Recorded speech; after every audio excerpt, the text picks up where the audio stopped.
Hello everyone. तो आज यार केमिकल बॉन्डिंग का लेक्चर नंबर 3 लेते हैं।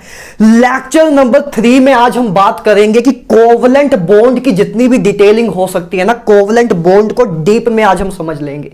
एट द सेम टाइम आज हम कोऑर्डिनेट बॉन्ड, जो एक स्पेशल टाइप का बॉन्ड होता है, कोऑर्डिनेट बॉन्ड को पूरा डिटेल में डिस्कशन कर लेंगे। आज आपको कोऑर्डिनेट बॉन्ड की पूरी क्लियरेंस मिल जाएगी और आपको ये समझ आ जाएगा कि कोऑर्डिनेट बॉन्ड कोवलेंट बॉन्ड से डिफरेंट क्यों होता है, क्यों एक स्पेशल टाइप का बॉन्ड है।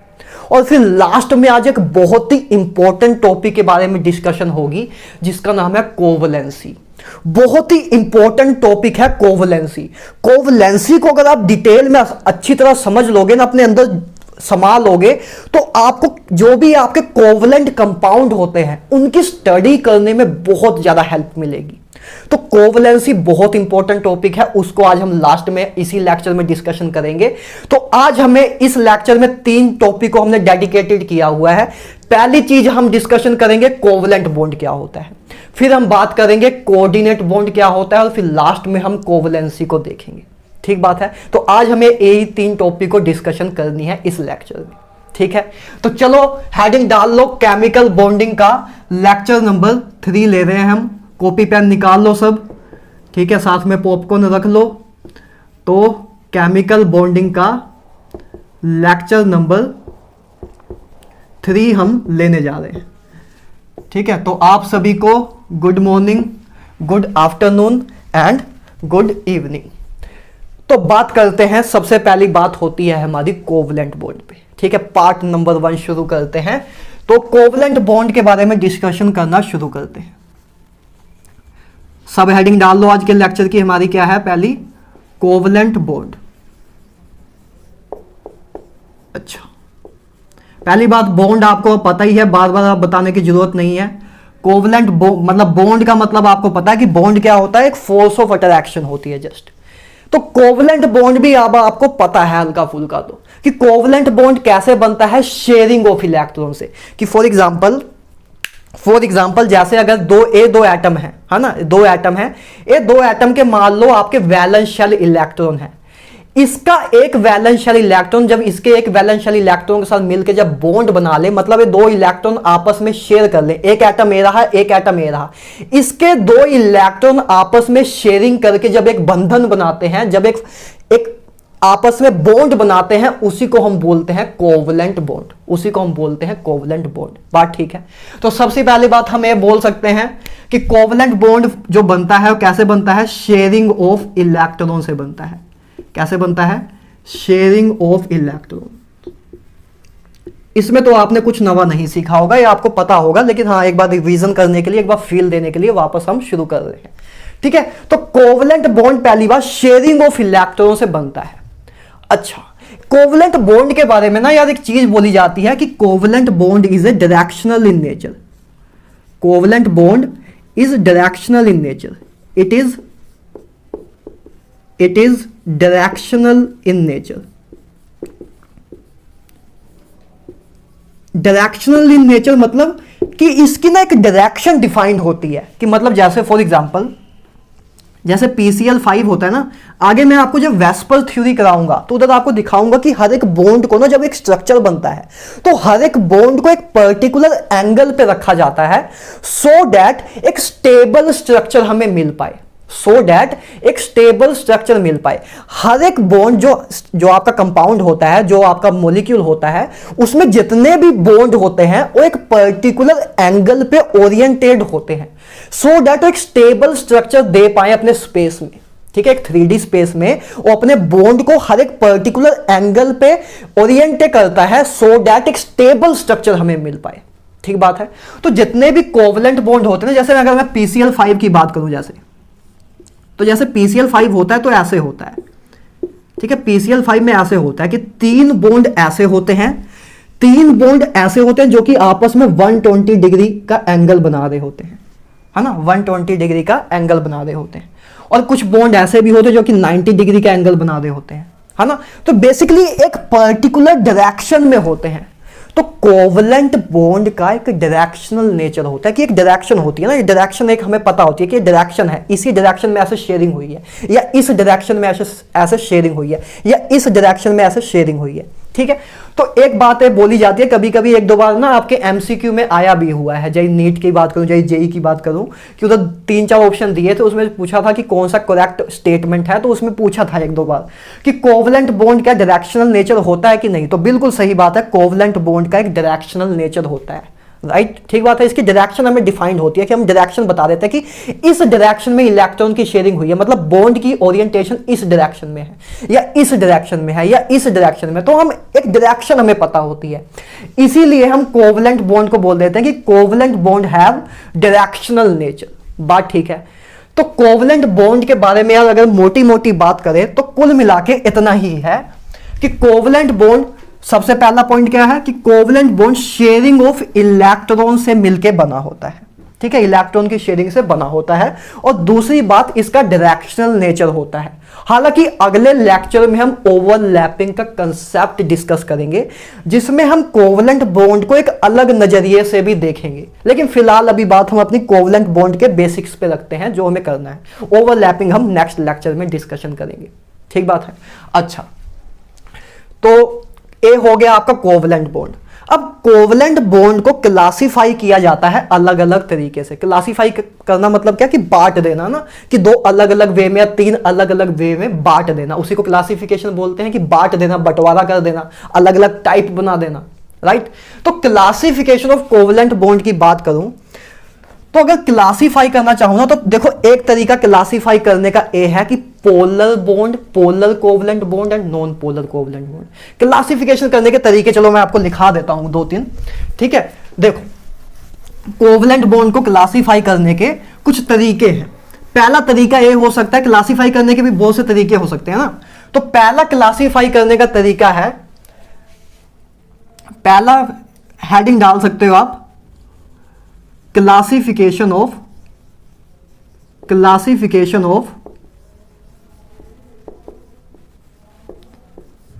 Covalent bond.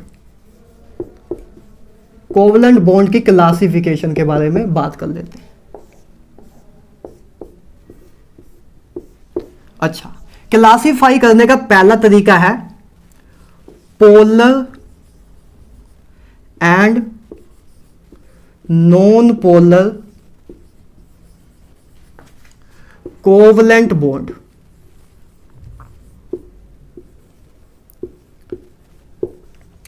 पहला क्लासिफाई करने का तरीका है polar and non polar covalent bond. देखो, कुछ बॉन्ड होते हैं, कुछ कोवलेंट बॉन्ड ऐसे होते हैं जिनमें पोलैरिटी होती है, मतलब उसमें पॉजिटिव और नेगेटिव चार्ज हमें दिख रहा होता है, या पॉजिटिव और नेगेटिव चार्ज एक पोलैरिटी बन रही होती है, मतलब कुछ चार्ज जैसी चीज बन रही होती है। और एक ऐसे कोवलेंट बॉन्ड होते हैं जो कि नॉन पोलर होते हैं, मतलब जिन पे कोई पोल्स नहीं बन रहे होते, मतलब पॉजिटिव चार्ज या नेगेटिव चार्ज ऐसे कोई पोल्स नहीं बन रहे होते, इक्वल एंड ऑपोजिट चार्ज के कोई पोल्स नहीं बन रहे होते। ठीक बात है, देखते हैं कैसे। देखो जैसे, तो इसी को अगर हम पोलर और नॉन पोलर फॉर्म के वे में हम क्लासिफाई कर सकते हैं कोवलेंट बॉन्ड को। देखो, सबसे पहली बात, पोलर बॉन्ड होता क्या है, पोलर कोवलेंट बॉन्ड कब बनता है। पोलर बॉन्ड की पहले बात कर लेते हैं। देखो, पोलर बॉन्ड तब बनता है जैसे कि अगर हम बात करें कि मान लो एक कंपाउंड, एक आपके पास एटम है ए, एक एटम है बी, ठीक बात है। इन दोनों के बीच में प्यारा सा एक कोवलेंट बॉन्ड बना हुआ है। अगर मैं ए बोलूं कि इलेक्ट्रोनेगेटिविटी ए की इलेक्ट्रोनेगेटिविटी बी से ज्यादा है, मतलब ए एटम की इलेक्ट्रोनेगेटिविटी बी एटम से ज्यादा है। इलेक्ट्रोनेगेटिविटी ज्यादा होने का मतलब क्या, इलेक्ट्रोनेगेटिविटी क्या होती है, the tendency of atom to attract shared pair of electron toward itself is known as electronegativity. हम लेक्चर 3 में बात कर चुके हैं कि जो ये शेयर्ड पेयर्ड इलेक्ट्रॉन है, ये जो आपके शेयर्ड पेयर्ड इलेक्ट्रॉन है, इसको अपने तरफ खींचने की जो क्षमता है उसी को बोलते हैं इलेक्ट्रोनेगेटिविटी, उसी को बोलते हैं इलेक्ट्रोनेगेटिविटी। तो तो अगर मैं ये बोल रहा हूं कि इलेक्ट्रोनेगेटिविटी ए की ज्यादा है as compare to electronegativity of B, इसका मतलब ए की टेंडेंसी ज्यादा है, ए की क्षमता ज्यादा है, ए की औकात ज्यादा है इन शेयर्ड पेयर्ड इलेक्ट्रॉन को अपने तरफ खींचने की। यही बात हुई। अरे यार, अगर ए की इलेक्ट्रॉन एक्टिविटी बी से ज्यादा है मतलब ए की क्षमता ज्यादा है इन शेयर्ड पेयर्ड इलेक्ट्रॉन को अपने तरफ खींचने की। तो बेसिकली होगा क्या, जो शेयर्ड पेयर ऑफ इलेक्ट्रॉन है, जो शेयर्ड पेयर ऑफ इलेक्ट्रॉन है, एक कहीं खींच के जब, क्योंकि इसकी इलेक्ट्रॉन एक्टिविटी ज्यादा है तो ए अपने तरफ खींच के ज्यादा रखेगा। तो जो शेयर्ड पेयर्ड इलेक्ट्रॉन है ए की तरफ ज्यादा आए हुए होंगे, मतलब जो बी का इलेक्ट्रॉन भी है वो भी ए की तरफ खिंचा हुआ होगा। हालांकि वो बी का भी पार्ट है, लेकिन मैं ए कह रहा हूं कि ए के तरफ ज्यादा खिंचा हुआ होगा क्योंकि इसकी टेंडेंसी ज्यादा है इसको अपने तरफ अट्रैक्ट करने की। ठीक बात है, क्योंकि इलेक्ट्रॉन एक्टिविटी ए की ज्यादा है। ठीक बात है। तो जब अब ए की इलेक्ट्रॉन एक्टिविटी ज्यादा थी इसलिए इसने शेयर्ड पेयर इलेक्ट्रॉन जो थे इसको अपने तरफ खींच लिया है। तो अब जब इलेक्ट्रॉन इस तरफ खींचे हुए आए तो अब बी को क्या हुआ, देखो फील करो, बी को क्या हुआ, बी को इलेक्ट्रॉन की कमी महसूस होने लग गई। सिंपल सी बात है ना यार, जब इलेक्ट्रॉन जो आपके शेयर्ड पेयर इलेक्ट्रॉन है अगर वो एक तरफ खींचे हुए आ रहे हैं तो मतलब इसको इलेक्ट्रॉन की इनरिचमेंट फील होगी और बी को इलेक्ट्रॉन की कमी फील होगी। ठीक है, क्योंकि सारे जो शेयर्ड पेयर्ड इलेक्ट्रॉन थे ए की तरफ खींचे हुए आए तो बी को इलेक्ट्रॉन की कमी महसूस होगी। मतलब कि इसके ऊपर कुछ डेल्टा पॉजिटिव साइन आएगा, पार्शियल पॉजिटिव साइन आएगा, मतलब इसको इलेक्ट्रॉन की कमी महसूस होगी। इलेक्ट्रॉन की कमी महसूस होगी कि नहीं होगी यार? ठीक है, क्योंकि ए की टेंडेंसी ज्यादा है इलेक्ट्रॉन को खींचने की। तो ए की तरफ इलेक्ट्रॉन खींचे हुए आएंगे, ए की तरफ इलेक्ट्रॉन खींचे हुए होंगे तो मतलब बी इलेक्ट्रॉन की कमी महसूस करेगा, इसलिए उस पर पार्शियल पॉजिटिव साइन आएगा। ठीक बात है, उस पर पार्शियल पॉजिटिव साइन आएगा। और ए के पास इलेक्ट्रॉन की इनरिचमेंट होगी, मतलब ए के पास इलेक्ट्रॉन का फील ज्यादा होगा तो इसके ऊपर डेल्टा नेगेटिव साइन आ जाएगा, इसके ऊपर डेल्टा नेगेटिव साइन आ जाएगा। तो देख रहे हो दो पोल बन रहे हैं। पोल का मतलब क्या है कि एक पॉजिटिव चार्ज का पोल बन रहा है, एक नेगेटिव चार्ज का पोल बन रहा है। तो ये दो पोल बन रहे हैं, मतलब पोलैरिटी आ रही है, एक पोलैरिटी आ रही है। इसीलिए हम इस बॉन्ड को एक पोलर बॉन्ड बोल सकते हैं। इस बॉन्ड को हम पोलर बॉन्ड बोल सकते हैं।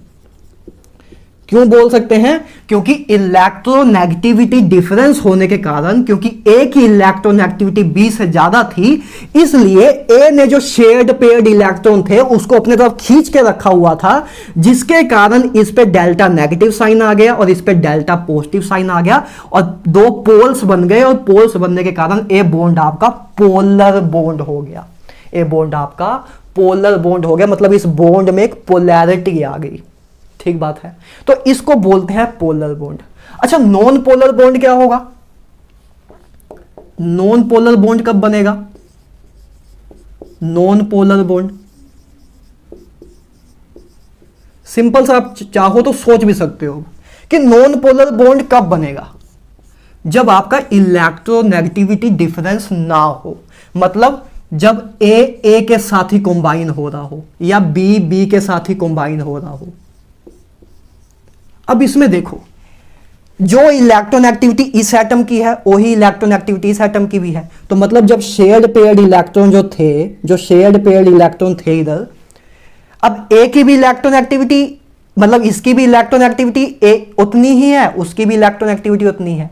तो ना ए इलेक्ट्रॉन खींच पाएगा ना ए इलेक्ट्रॉन खींच पाएंगे। तो मतलब इलेक्ट्रॉन जो है वो आपके सेंटर में ही रहेंगे, मतलब इसके पास भी उतना ही हक होगा, इसके पास भी उतना ही हक होगा। तो मतलब किसी एक तरफ खींचे हुए नहीं होंगे। तो किसी एक तरफ खींचे नहीं हुए होंगे तो ना किसी पे डेल्टा नेगेटिव साइन आएगा ना किसी पे डेल्टा पॉजिटिव साइन आएगा, मतलब पोल्स नहीं बनेंगे। नेगेटिव और पॉजिटिव चार्ज का पोलैरिटी नहीं बनेगी, कहीं भी पोल्स नहीं बनेंगे इक्वल एंड ऑपोजिट चार्ज के। ठीक बात है। अरे यार सिंपल सी बात है, कहीं इलेक्ट्रॉन एक्टिविटी, इन दोनों में कोई इलेक्ट्रॉन एक्टिविटी डिफरेंस नहीं है तो ना ए अपने तरफ इलेक्ट्रॉन खींच पाएगा ना ए खींच पाएगा, है ना, क्योंकि दोनों की इलेक्ट्रॉन एक्टिविटी सेम है। इसकी भी जितनी क्षमता है उतनी ही क्षमता इसकी भी है, जितना ए खींच रहा है उतना ही ए खींच रहा है। तो मतलब आपके जो इलेक्ट्रॉन्स है कहीं बीच में ही होंगे। ठीक है। तो ना फिर आपका डेल्टा नेगेटिव साइन कहीं आएगा, ना कहीं डेल्टा पॉजिटिव साइन आएगा, क्योंकि इलेक्ट्रॉन किसी भी तरफ खींचे नहीं गए। तो किसी भी तरफ खींचे नहीं गए तो मतलब आपके पोल्स जनरेट नहीं होंगे। तो अब आपका ये जो बॉन्ड होगा ये नॉन पोलर कोवलेंट बॉन्ड होगा। जैसे कि अगर मैं बात करूं, जैसे फॉर एग्जांपल, जैसे अगर मैं बात करूं, जैसे हाइड्रोजन में HH है ना, H2 मॉलिक्यूल की बात कर रहा हूं। तो H2 मॉलिक्यूल में हाइड्रोजन और हाइड्रोजन में सिंगल बॉन्ड होता है। तो इसकी भी इलेक्ट्रोनेगेटिविटी क्या है, इन दोनों की इलेक्ट्रोनेगेटिविटी सेम है। तो ना इलेक्ट्रॉन इस तरफ खींचे हुए होंगे ना इस तरफ खींचे हुए होंगे, तो कोई भी आपका पोलैरिटी जनरेट नहीं होगी, ना पार्शियल नेगेटिव ना पार्शियल पॉजिटिव साइन कहीं भी जनरेट नहीं होगा। तो कोई पोलैरिटी जनरेट नहीं होगी, इसलिए आपका नॉन पोलर, ये आपका क्या है, नॉन पोलर कोवलेंट बॉन्ड होगा इनके बीच में। इसी तरह आप चाहो तो क्लोरीन क्लोरीन के बीच में देख लो, या फ्लोरीन फ्लोरीन के बीच में देख लो, ठीक है। क्योंकि इधर क्या है, इधर कोई इलेक्ट्रोनेगेटिविटी डिफरेंस नहीं है, इधर कोई इलेक्ट्रोनेगेटिविटी डिफरेंस नहीं है, मतलब इलेक्ट्रोनेगेटिविटी डिफरेंस 0 है। और पोलर बॉन्ड के केस में आपका इलेक्ट्रोनेगेटिविटी डिफरेंस जो है कुछ था, मतलब नॉन जीरो था, है ना, कुछ इलेक्ट्रोनेगेटिविटी डिफरेंस था। तो मोटा मोटा जैसे कि बात करूं यार, अगर एग्जांपल के तौर पे अगर लिखना चाहो आप, तो HCl है ना, HCl में देखो अब आपको पता है कि क्लोरीन की इलेक्ट्रोनेगेटिविटी ज्यादा होती है ना, क्लोरीन की इलेक्ट्रोनेगेटिविटी ज्यादा होती है। तो मतलब जो शेयर्ड पेयर्ड इलेक्ट्रॉन थे एक क्लोरीन की तरफ खींचे हुए होंगे, है ना, एक क्लोरीन की तरफ खींचे हुए होंगे। तो मतलब इस पे आपका डेल्टा नेगेटिव साइन आ जाएगा, इधर डेल्टा पॉजिटिव साइन आ जाएगा, क्योंकि इलेक्ट्रॉन जो है वो क्लोरीन की तरफ खींचे हुए हैं। तो मतलब हाइड्रोजन को इलेक्ट्रॉन की कमी महसूस होगी, इसलिए इस पे पार्शियल पॉजिटिव साइन आ जाएगा, इधर पार्शियल नेगेटिव साइन आ जाएगा। ठीक बात है, इसलिए इधर पोलैरिटी जनरेट हो जाएगी। इसलिए जो है आपका कोवलेंट बॉन्ड था ये आपका पोलर होगा, ये आपका पोलर कोवलेंट बॉन्ड होगा, और ये आपके नॉन पोलर कोवलेंट बॉन्ड है। इसी तरह HF में आप देखो जाइए, है ना, HF में देखो तो इधर डेल्टा नेगेटिव आ जाएगा, इधर डेल्टा पॉजिटिव आ जाएगा। तो बेसिकली अगर आपको ये डिफाइन करना हो, अगर ये आपको बताना हो किसी को, अगर आपसे कोई पूछे कि ये बॉन्ड पोलर है कि नॉन पोलर है, तो आप क्या देखोगे, सिर्फ इलेक्ट्रोनेगेटिविटी डिफरेंस। अगर उधर इलेक्ट्रोनेगेटिविटी डिफरेंस है तो सिंपल सी बात है कि वो बॉन्ड पोलर होगा, है ना, क्योंकि इलेक्ट्रोनेगेटिविटी डिफरेंस है तो मतलब एक की इलेक्ट्रोनेगेटिविटी ज्यादा है, एक की इलेक्ट्रोनेगेटिविटी कम है। जिसकी इलेक्ट्रोनेगेटिविटी ज्यादा होगी वो इलेक्ट्रॉन को अपने तरफ खींच के रखेगा, और इलेक्ट्रॉन को अपने तरफ खींच के रखेगा मतलब उस पर पार्शियल नेगेटिव साइन आ जाएगा, और दूसरे वाले पे पार्शियल पॉजिटिव साइन आ जाएगा। और नॉन पोलर की आइडेंटिफिकेशन कैसे कर सकते हो, जब इलेक्ट्रोनेगेटिविटी डिफरेंस आपका 0 हो। जब इलेक्ट्रोनेगेटिविटी डिफरेंस 0 होगा तो दोनों एटम के बीच में उतना ही वो खींच रहा है, उतना ही वो खींच रहा है, तो कोई भी अपने तरफ खींच नहीं पाएगा। तो आपके जो इलेक्ट्रॉन है कहीं बीच में ही होंगे, तो ना पार्शियल नेगेटिव साइन जनरेट होगा ना पार्शियल पॉजिटिव साइन जनरेट होगा, तो बॉन्ड आपका नॉन पोलर होगा। तो अगर आपको कभी भी फाइंड करने को कहा गया हो कि बताओ इन चारों ऑप्शन में से बताओ कौन सा बॉन्ड पोलर है कौन सा नॉन पोलर है, तो बहुत ईजी है ना यार, बस आप ये देखोगे अगर इलेक्ट्रोनेगेटिविटी डिफरेंस है तो बॉन्ड पोलर होगा, अगर इलेक्ट्रोनेगेटिविटी डिफरेंस नहीं है तो बॉन्ड नॉन पोलर होगा। तो यार पहला तरीका था कोवलेंट बॉन्ड को क्लासिफाई करने का कि polar and non polar covalent bond हम के वे में हम डिफाइन कर सकते हैं कि कोवलेंट बॉन्ड को हम 2 पार्ट में बांट सकते हैं, उसका बंटवारा कर सकते हैं 2 पार्ट में। पहला हिस्सा दिया हमने पोलर बॉन्ड को और दूसरा दिया नॉन पोलर बॉन्ड को, कि कोवलेंट बॉन्ड 2 टाइप के हो सकते हैं on the basis of classification based on the polar और नॉन पोलर कोवलेंट बॉन्ड। तो एक होता है पोलर बॉन्ड और एक होता है non polar covalent bond. Polar bond आपका कब बनता है, जब ये आपका इलेक्ट्रोनेगेटिविटी डिफरेंस हो, और नॉन पोलर कोवलेंट बॉन्ड कब बनता है, जब आपका इलेक्ट्रोनेगेटिविटी डिफरेंस ना हो। ठीक बात है। अच्छा एक बात इधर से चाहो ना तो और समझ सकते हो कि जो पोलर बॉन्ड होते हैं ना, जो पोलर मॉलिक्यूल होते हैं वो वाटर में ज्यादा सोल्यूबल होते हैं। ये चीज ना आपको मैं डाइपोल मूवमेंट में और अच्छे से कराऊंगा। आपको पता है कि आपने वैसे एक छोटी क्लासों में शायद पढ़ा हो कि like dissolve like, like dissolve like, कि पोलर मॉलिक्यूल ही डिसॉल्व होते हैं। जैसे अगर मैं बात करूं फॉर एग्जांपल आपके घर में अगर मैं बात करूं तो आपके घर में जैसे पानी होता है, वाटर होता है ना, वाटर होता है आपके घर में। तो वाटर आपको पता है कि एक पोलर मॉलिक्यूल है, H2O एक पोलर मॉलिक्यूल है। अभी नहीं भी पता हो कि वो H2O पोलर क्यों है तो कोई दिक्कत नहीं है, बस अभी मान के रख लो कि H2O एक पोलर मॉलिक्यूल है। बाकी डाइपोल मूवमेंट जब करेंगे तो आपको क्लियरेंस मिल जाएगी। तो H2O मतलब वाटर एक पोलर मॉलिक्यूल होता है, और नमक भी ना, नमक भी एक पोलर मॉलिक्यूल होता है, NaCl है ना, इस पे Na पॉजिटिव और Cl नेगेटिव होते हैं, पोल्स होते हैं पॉजिटिव नेगेटिव।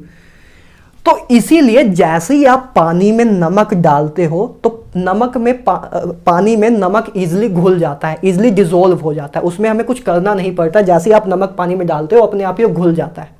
ठीक बात है, इसलिए हम बोलते हैं लाइक डिसॉल्व लाइक।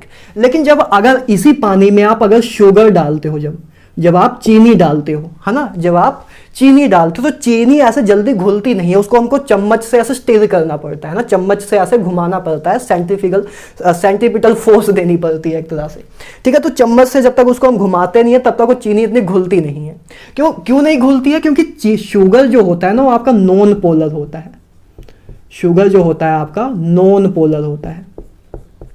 ठीक बात है, तो शुगर आपका नॉन पोलर होता है। इसका फॉर्मूला क्या होता है? वैसे शुगर का फॉर्मूला ये होता है C12H22O11। ठीक है, वैसे अभी काम का नहीं है, बायोमोलिक्यूल में काम का आएगा, इतना लोड लेने की जरूरत नहीं है। ठीक है, तो इधर से बेसिकली मुझे आपको ये समझाना था कि वाटर जो है आपका पोलर था, इसमें जब आप पोलर कंपाउंड डालोगे तो पोलर कंपाउंड इसमें डिसॉल्व हो जाएगा, क्योंकि एक रूल है लाइक डिसॉल्व लाइक, कि पोलर सॉल्वेंट में पोलर सॉल्वेंट डिसॉल्व हो जाता है, पोलर सॉल्वेंट में पोलर सोल्यूट डिसॉल्व हो जाता है। ठीक है, कि पोलर में पोलर चीज घुल जाती है, पोलर में पोलर चीज घुल जाती है, पोलर में नॉन पोलर घुलता नहीं है आसानी से। ठीक बात है, इसीलिए आपका नमक जो है पोलर था, इसलिए वो पानी में इजिली घुल जाता है, लेकिन नॉन पोलर को अगर पानी में आपको घुलाना है तो आप उसको चम्मच से घुमाते रहते हो। ठीक है, इसलिए एक रूल है लाइक डिसॉल्व लाइक। तो अगर मैं आपसे पूछूं कि ये बताओ कि पोलर बॉन्ड ज्यादा पानी में डिसॉल्व होंगे या अगर सिंपल से बोलो कि पोलर बॉन्ड पानी में ज्यादा डिसॉल्व होंगे कि नॉन पोलर बॉन्ड, आपसे अगर मैं ये पूछ रहा हूं कि कौन ज्यादा पानी में घुलेंगे, तो आप सिंपली बोलोगे कि पोलर बॉन्ड पानी में ज्यादा घुलेंगे, है ना, सिंपल सी बात यही बोलोगे कि पोलर बॉन्ड पानी में ज्यादा घुलेंगे। मतलब अगर आपसे ये पूछा जाए कि HCl में से और हाइड्रोजन में से किसकी पानी में घुलने की, पानी में डिसॉल्व होने की कैपेसिटी ज्यादा होगी, तो आप सिंपली ये बोलोगे कि इसकी ज्यादा होगी, है ना, क्योंकि इस केस में आपका पोलर बॉन्ड है, और पोलर बॉन्ड जो है पोलर लाइक डिसॉल्व लाइक, पानी जो है आपका पोलर है, पानी आपका एक पोलर सॉल्वेंट है, तो पोलर में पोलर ही डिसॉल्व इजिली होता है, like dissolve like, like dissolve like, right.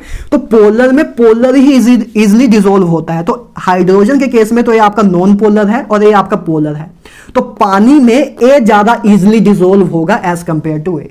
तो एक बात इधर से ये भी आपको क्लियर हो गई कि पोलर बॉन्ड जो होते हैं वो पानी में ज्यादा डिसॉल्व करते हैं as compare to non polar bond. ठीक बात है। अच्छा, तो एक वे था यार क्लासिफिकेशन करने का कोवलेंट बॉन्ड का। वैसे और भी बहुत से तरीके हो सकते हैं, मेन इंपॉर्टेंट यही था क्लासिफाई करने का कोवलेंट बॉन्ड का तरीका। वैसे करने को और भी तरीके से आप कर सकते हो, जैसे कि मल्टीपल बॉन्ड के फॉर्म में, है ना, कि कोवलेंट बॉन्ड 3 टाइप के होते हैं, एक सिंगल बॉन्ड, एक डबल बॉन्ड, एक ट्रिपल बॉन्ड वाले। अब ठीक है, वो बेसिक सी बातें हैं यार, इतना उसको हम फालतू में अपने पन्ने भरेंगे, तो इसलिए उसको ऐसे क्लासिफाई करने की कोई जरूरत नहीं है। आप चाहो तो छोटा सा एक लिख लो, आप चाहो तो एक छोटा सा एक लिख लो, ठीक है, वैसे पन्ने भरने वाले काम है। ठीक है, क्लासिफिकेशन करने का एक तरीका और क्या है कि हम क्लासिफिकेशन कर सकते हैं कोवलेंट बॉन्ड को एक वे में, और कि कोवलेंट बॉन्ड सिंगल बॉन्ड होते हैं, डबल बॉन्ड होते हैं और ट्रिपल बॉन्ड होता है। तो कोवलेंट बॉन्ड को क्लासिफाई करने का एक तरीका ये भी है ना, कि सिंगल बॉन्ड मतलब जब 2 एटम के बीच में सिंगल बॉन्ड हो उसको हम सिंगल कोवलेंट बॉन्ड बोल देंगे, और जब डबल बॉन्ड हो तो डबल कोवलेंट बॉन्ड बोल देंगे, और जब ट्रिपल बॉन्ड हो तो ट्रिपल कोवलेंट बॉन्ड बोल देंगे। तो ये भी एक तरीका है कोवलेंट बॉन्ड को क्लासिफाई करने का। तो बच्चों वाली बात है ना, इसको ना भी लिखाएं तब भी कोई दिक्कत नहीं है। अच्छा, एक तरीका और होता है जिसको हम नेक्स्ट लेक्चर में ही डिस्कस करेंगे। एक तरीका क्लासिफाई करने का और होता है जो कि थर्ड क्लासिफिकेशन का तरीका है, जिसको हम बोलते हैं कि क्लासिफाई करना on the basis of overlapping. बहुत इंपॉर्टेंट है, on the basis of overlapping. अभी बस इधर क्लासिफिकेशन में बस आप लिख सकते हो एक पॉइंट बना के कि पहला वे क्लासिफिकेशन का हमने पोलर और नॉन पोलर के फॉर्म में था। दूसरा क्लासिफिकेशन करने का तरीका ये था कि मल्टीपल बॉन्ड के फॉर्म में, कि single bond covalent bond, double bond covalent bond या ट्रिपल बॉन्ड कोवलेंट बॉन्ड। अच्छा, तीसरा तरीका है on the basis of overlapping, कि ओवरलैपिंग के बेस में, अभी मैं ओवरलैपिंग के कंसेप्ट में नहीं जा रहा हूं, वो आपको नेक्स्ट लेक्चर में कराऊंगा। अभी के लिए बस एक लिख लो कि ओवरलैपिंग के बेस में जब हम कोवलेंट बॉन्ड को क्लासीफाई करें तो कोवलेंट बॉन्ड आपका 3 पार्ट्स में बढ़ जाता है। एक होता है आपका सिग्मा बॉन्ड, एक होता है आपका सिग्मा बॉन्ड, दूसरा होता है आपका पाई बॉन्ड। वैसे 2 फॉर्म में ही क्लासीफाई कर देते हैं आपके सिलेबस में, लेकिन वैसे 3 फॉर्म में होता है। मैं आपको तीसरा फॉर्म भी डेल्टा बॉन्ड भी कराऊंगा, ठीक है, डेल्टा बॉन्ड। हालांकि जेई मेंस और नीट में तो बहुत ही रेयरली पूछा जाता है, जेई एडवांस में एक आधी बार पूछ लिया जाता है डेल्टा बॉन्ड। तो ओवरलैपिंग के बेस पे कोवलेंट बॉन्ड को हम 3 वे में क्लासीफाई कर सकते हैं। एक होता है सिग्मा बॉन्ड वाला कोवलेंट बॉन्ड, एक पाई बॉन्ड और एक डेल्टा बॉन्ड, ठीक है। तो ओवरलैपिंग के बेस में इस फॉर्म में हम क्लासीफाई कर सकते हैं। और ये तीनों बॉन्ड को हम, कि इसका जो ओवरलैपिंग के कंसेप्ट के अंदर ये 3 टाइप के बॉन्ड आते हैं, इसको हम नेक्स्ट लेक्चर में डिस्कस करेंगे जब ओवरलैपिंग का कंसेप्ट करेंगे। अभी बस मैं आपको क्लासिफिकेशन के अंदर 3 क्लासिफिकेशन के तरीके बता दिए, ठीक बात है। तो ये बात थी यार सारी किसकी, कोवलेंट बॉन्ड की, है ना, कि कोवलेंट बॉन्ड क्या होता है, उसको क्लासीफाई करने का तरीका क्या होता है, covalent bond directional in nature होता है। और मेन बात तो याद रखना कि पोलर और नॉन पोलर कोवलेंट बॉन्ड होते हैं। पोलर कोवलेंट बॉन्ड जो होते हैं वो पानी में इजिली डिसॉल्व हो जाते हैं, और नॉन पोलर पानी में इजिली डिसॉल्व नहीं होते, ठीक है। बाकी जो सिग्मा बॉन्ड, पाई बॉन्ड और डेल्टा बॉन्ड है, इसकी आपको कोई सिरदर्दी लेने की जरूरत नहीं है, इसको हम नेक्स्ट लेक्चर में डिस्कस करेंगे, है ना। इधर बस क्लासिफिकेशन करने का तरीका लिख लो, लिखना है तो। अब बात करते हैं, आते हैं अपना कोऑर्डिनेट बॉन्ड पे। अब बात करते हैं कोऑर्डिनेट बॉन्ड पे।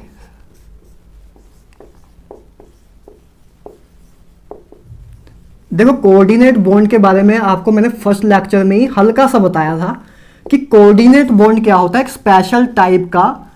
स्पेशल टाइप का कोवलेंट बॉन्ड ही होता है। It is a special type of covalent bond. एक कोवलेंट बॉन्ड की ही एक स्पेशल टाइप होती है, मतलब कोवलेंट बॉन्ड की ही एक स्पेशल टाइप होती है। तो सिंपल सा मतलब ये है कि इसमें भी शेयरिंग होती होगी। अरे यार, कोवलेंट बॉन्ड की एक स्पेशल टाइप है तो इसमें भी बस शेयरिंग ही होती होगी, बस शेयरिंग करने का तरीका कुछ अलग होगा, ठीक है। इसमें बस शेयरिंग करने का तरीका कुछ अलग होगा, देखते हैं क्या तरीका अलग होगा। तो पहली बात, कोऑर्डिनेट बॉन्ड एक स्पेशल टाइप का कोवलेंट बॉन्ड ही होता है, मतलब इसमें भी, चाहो तो लिख लो, इसमें भी शेयरिंग ऑफ इलेक्ट्रॉन ही होता है, इसमें भी शेयरिंग ऑफ इलेक्ट्रॉन ही होता है। अच्छा, देखते हैं कोऑर्डिनेट बॉन्ड होता क्या है। कोऑर्डिनेट बॉन्ड होता है, जैसे एक मान लो एटम है ए, एक एटम है बी, ठीक है। एक एलिमेंट आपके पास ए है, एक एलिमेंट बी है। ए के पास मान लो एम्प्टी ऑर्बिटल्स हैं, क्या है, या इसके पास मान लो लोन पेयर्स हैं, या इसके पास क्या है, लोन पेयर है, ठीक है। इसके पास लोन पेयर है और बी के पास मान लो एम्प्टी ऑर्बिटल है। अभी ध्यान से समझना, अभी मुझे पता है आधों को नहीं समझ आया होगा, ध्यान से समझना, समझ आ जाएगा।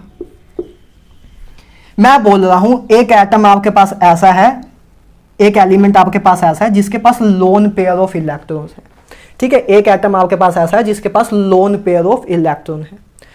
जैसे कि अगर मैं बात करूं, जैसे अगर आप NH3 देखो, अगर आप NH3 देखोगे तो NH3 में आपको क्लियरली दिखेगा कि NH3 में आपके, देखो नाइट्रोजन की, आपको इसी से एक एग्जांपल से आपको क्लियर कर देता हूं, जैसे आपको नाइट्रोजन की इलेक्ट्रॉनिक कॉन्फ़िगरेशन पता है क्या होती है, 1s2 2s2 एंड 2p3, इसमें तो कोई दिक्कत नहीं है ना। तो इसकी अगर वैलेंशियल इलेक्ट्रॉनिक कॉन्फ़िगरेशन को अगर हम बनाएं तो आपका कुछ ऐसा होता है, आपका कुछ ऐसा होता है ना। ए इसकी वैलेंशियल कॉन्फ़िगरेशन है कि 2a आपका 2s ऑर्बिटल हो गया, ए आपका 2p सबशेल हो गया, ठीक है। तो ऐसा है।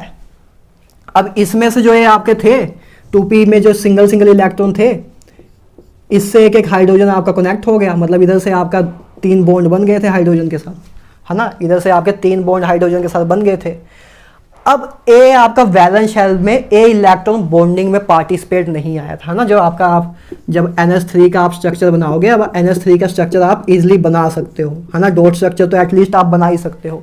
जब डॉट स्ट्रक्चर बनाओगे तो यही चीज़ आएगी, बोलो भाई यही आएगा कि नहीं, ये डॉट स्ट्रक्चर अब आप बना सकते हो, ठीक है।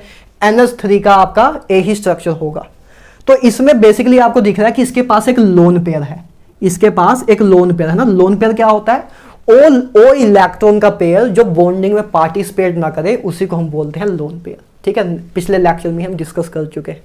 तो इसके पास है लोन पेयर है। अच्छा, तो इस एटम के पास, मतलब इसको अमोनिया बोलते हैं ना, अगर ना बताओ तो इसको अमोनिया बोलते हैं। तो अमोनिया के पास एक लोन पेयर ऑफ इलेक्ट्रॉन है, ठीक है, एक लोन पेयर ऑफ इलेक्ट्रॉन है। और अगर मैं बात करूं H पॉजिटिव, चलो इधर लिखते हैं, इधर अगर मैं बात करूं H पॉजिटिव के पास, H पॉजिटिव के पास देखो कोई भी इलेक्ट्रॉन नहीं है, मतलब देखो H क्या होता है, H की इलेक्ट्रॉनिक कॉन्फ़िगरेशन क्या होती है 1s1, तो 1s1 मतलब ऐसे। तो H प्लस में कोई भी इलेक्ट्रॉन नहीं है, H प्लस में कोई भी इलेक्ट्रॉन नहीं है, मतलब इसका जो ऑर्बिटल है 1s वो खाली है ना, सिंपल सी बात है। H हाइड्रोजन की कॉन्फ़िगरेशन 1s1, इसमें एक इलेक्ट्रॉन था, इसमें से जब एक इलेक्ट्रॉन निकाल दिया तो इसकी कॉन्फ़िगरेशन होगी 1s0। तो इसमें अभी इसका ऑर्बिटल अब पूरा खाली है, इसका ऑर्बिटल पूरा खाली है H प्लस में। तो अब देखो क्या हुआ, क्या कंडीशन बनी, इसके पास आपके पास लोन पेयर है और इसके पास खाली ऑर्बिटल है। तो मैं वही बोल रहा हूं कि कोऑर्डिनेट बॉन्ड तभी बनता है, ध्यान से सुनना, इंपॉर्टेंट लाइन है, कोऑर्डिनेट बॉन्ड तभी बनता है जब एक के पास लोन पेयर ऑफ इलेक्ट्रॉन हो और एक के पास एम्प्टी ऑर्बिटल हो, एक के पास एम्प्टी ऑर्बिटल हो। और आपका जो कोवलेंट बॉन्ड होता था उसमें क्या होता था, कोवलेंट बॉन्ड में यार ए होता था कि एक इलेक्ट्रॉन ए हाइड्रोजन एटम देता था, एक इलेक्ट्रॉन ए हाइड्रोजन एटम देता था, दोनों एक एक इलेक्ट्रॉन देते थे और फाइनली एक बॉन्ड बनता था।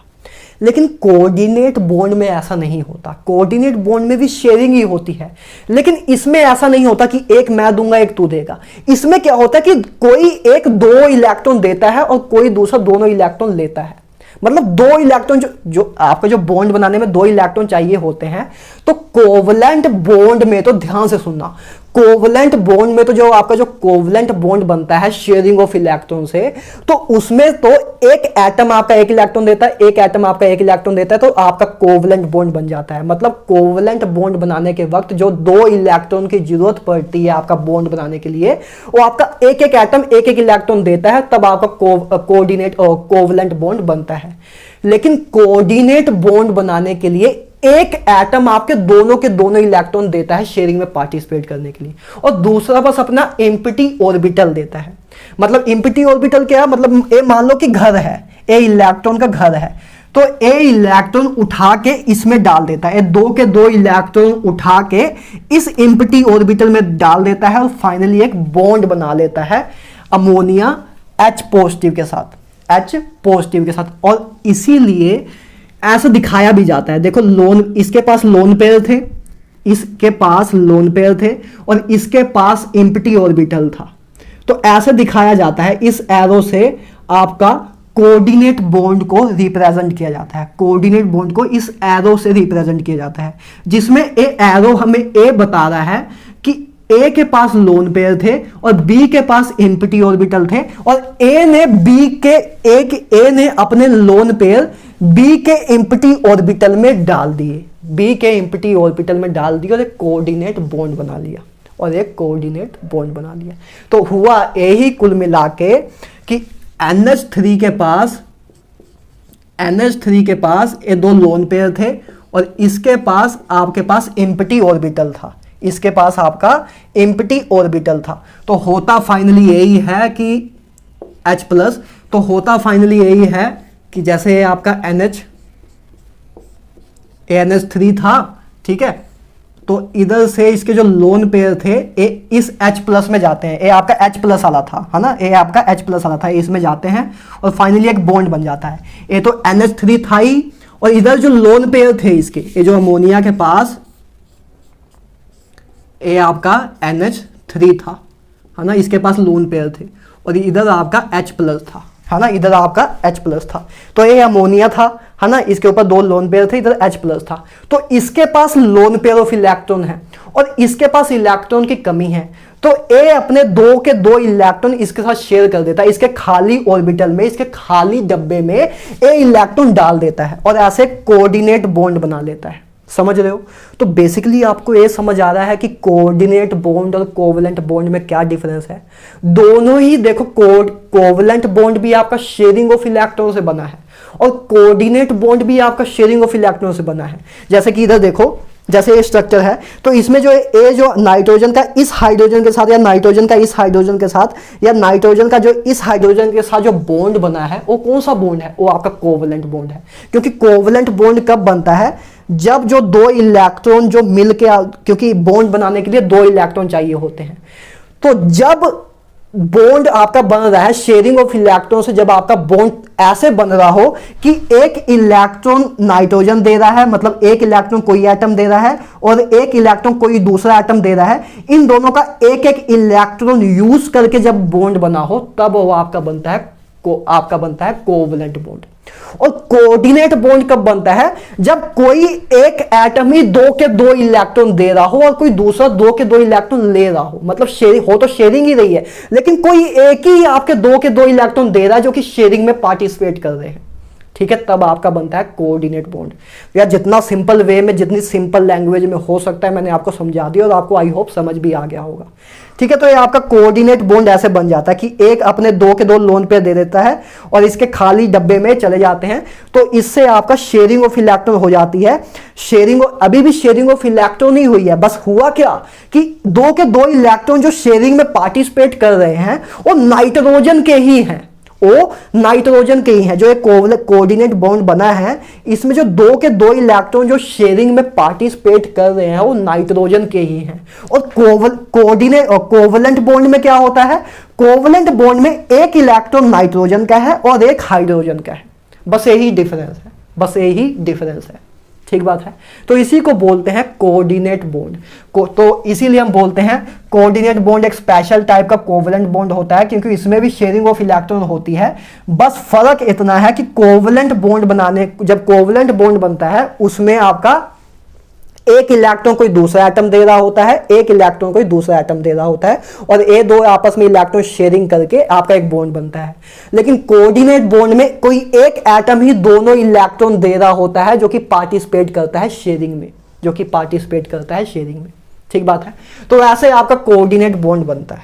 अच्छा ठीक है, तो मतलब आपका कोऑर्डिनेट बॉन्ड बनाने के लिए एक एटम के पास लोन पेयर होना बहुत जरूरी है और दूसरे एटम के पास एम्प्टी ऑर्बिटल होना जरूरी है। तो बेसिकली अगर आपसे कोई कंडीशन पूछे what is a condition for forming a coordinate bond, कि कोऑर्डिनेट बॉन्ड बनाने की कंडीशन क्या होगी, तो कंडीशन यही होगी कि एक एटम के पास लोन पेयर हो और दूसरे एटम के पास एम्प्टी ऑर्बिटल हो, तभी कोऑर्डिनेट बॉन्ड बनने की प्रोबेबिलिटी होगी, तभी कोऑर्डिनेट बॉन्ड बनने की संभावना होगी। ठीक बात है। अच्छा, तो जो ये एटम जो आपका जिसके पास लोन पेयर होता है उसको डोनर एटम भी बोल देते हैं, और डोनर एटम भी बोल देते हैं और लेविस बेस भी बोल देते हैं, है ना। जिसके पास लोन पेयर ऑफ इलेक्ट्रॉन होते हैं ना, ये मैं आपको वैसे आयनिक इक्विलिब्रियम में एक बार फिर से कराऊंगा अभी। तो जिसके पास लोन पेयर ऑफ इलेक्ट्रॉन होते हैं उसको हम बोलते हैं लेविस बेस, और जिसके पास इलेक्ट्रॉन की कमी होती है, मतलब जिनके पास एम्प्टी ऑर्बिटल होते हैं, उनको हम बोलते हैं लेविस एसिड, ठीक है। और इसको हम एक्सेप्टर एटम भी बोल सकते हैं,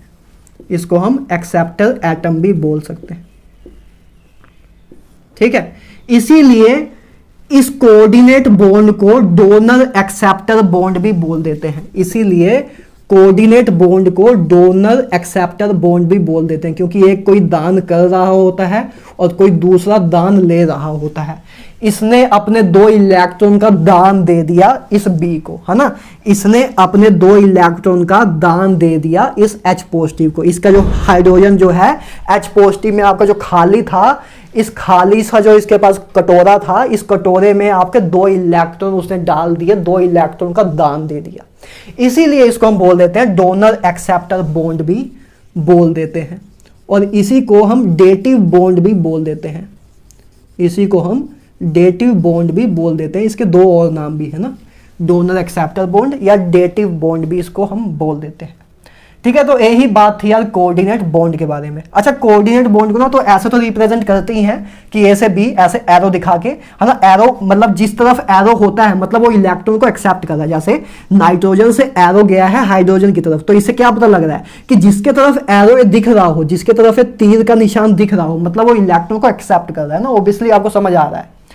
अच्छा, इस देखो अब इसको ऐसे भी रिप्रेजेंट कर देते हैं कभी कभी, और कोऑर्डिनेट बॉन्ड को ऐसे भी रिप्रेजेंट कर देते हैं। देखो एक तरीका तो यही है कि ए से बी की तरफ ऐसे दिखा दिया, है ना, एक तरीका तो यही है। कभी कभी ऐसे भी रिप्रेजेंट कर देते हैं कि इधर पॉजिटिव साइन इधर नेगेटिव साइन। ये भी एक तरीका है कोऑर्डिनेट बॉन्ड को रिप्रेजेंट करने का। हालांकि यही ज्यादातर ऐसे ही रिप्रेजेंट किया जाता है, लेकिन कभी कभी ऐसे भी, बहुत रेयरली ऐसे भी रिप्रेजेंट कर सकते हैं कि ऐसे कोऑर्डिनेट बॉन्ड बना दो, एक तरफ प्लस दिखा दो, एक तरफ नेगेटिव दिखा दो। ए भी कोऑर्डिनेट बॉन्ड को ही, ए भी कोऑर्डिनेट बॉन्ड को ही रिसेंबल कर रहा है। ए भी आपका कोऑर्डिनेट बॉन्ड को ही रिसेंबल कर रहा है, जो कि पॉजिटिव साइन ये बता रहा है कि इसने इलेक्ट्रॉन अपने डोनेट कर दिए और इसने इलेक्ट्रॉन ले लिए, मतलब इसके पास इलेक्ट्रॉन की जो कमी थी वो पूरी हो गई और इसके पास इलेक्ट्रॉन जो थे इसने इसको दे दिए, तो इसके लिए इस पे पॉजिटिव साइन आ गया, इस पे नेगेटिव साइन आ गया। तो ये भी कोऑर्डिनेट बॉन्ड को रिप्रेजेंट करने का एक तरीका है। ठीक बात है। अच्छा, एक लाइन कभी कभी ये भी बोली जाती है, लिख लो कहीं, इंपॉर्टेंट लाइन है, कहाँ लिखें, ये समझ आ गया आपको कि कैसे बन रहा है बॉन्ड। ठीक है, ये समझ आ गया कैसे बॉन्ड बन रहा है। अमोनिया ने कैसे इसको 2 इलेक्ट्रॉन दिए और अपना कोऑर्डिनेट बॉन्ड एक बना लिया। ठीक बात है। अच्छा, एक लाइन और लिख लो, एक लाइन और लिख लो।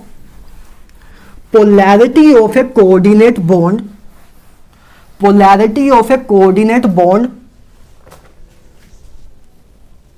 एक इंपॉर्टेंट पॉइंट डाल के लिख लो, polarity of a coordinate bond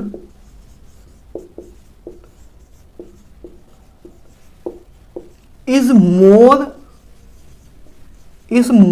than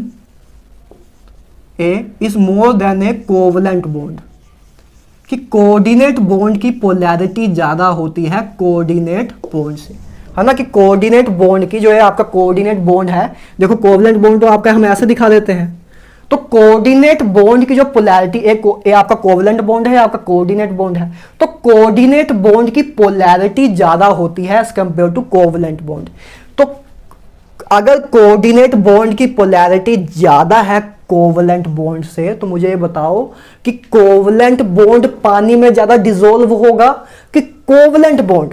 simple सी बात है, कोऑर्डिनेट बॉन्ड, क्योंकि पोलर डिसॉल्व, पोलर पानी पोलर है, पानी में पोलर चीज ही ज्यादा डिसॉल्व होगी। तो आप क्लियरली लिख सकते हो कि polarity of a coordinate bond is more than a covalent bond, thus coordinate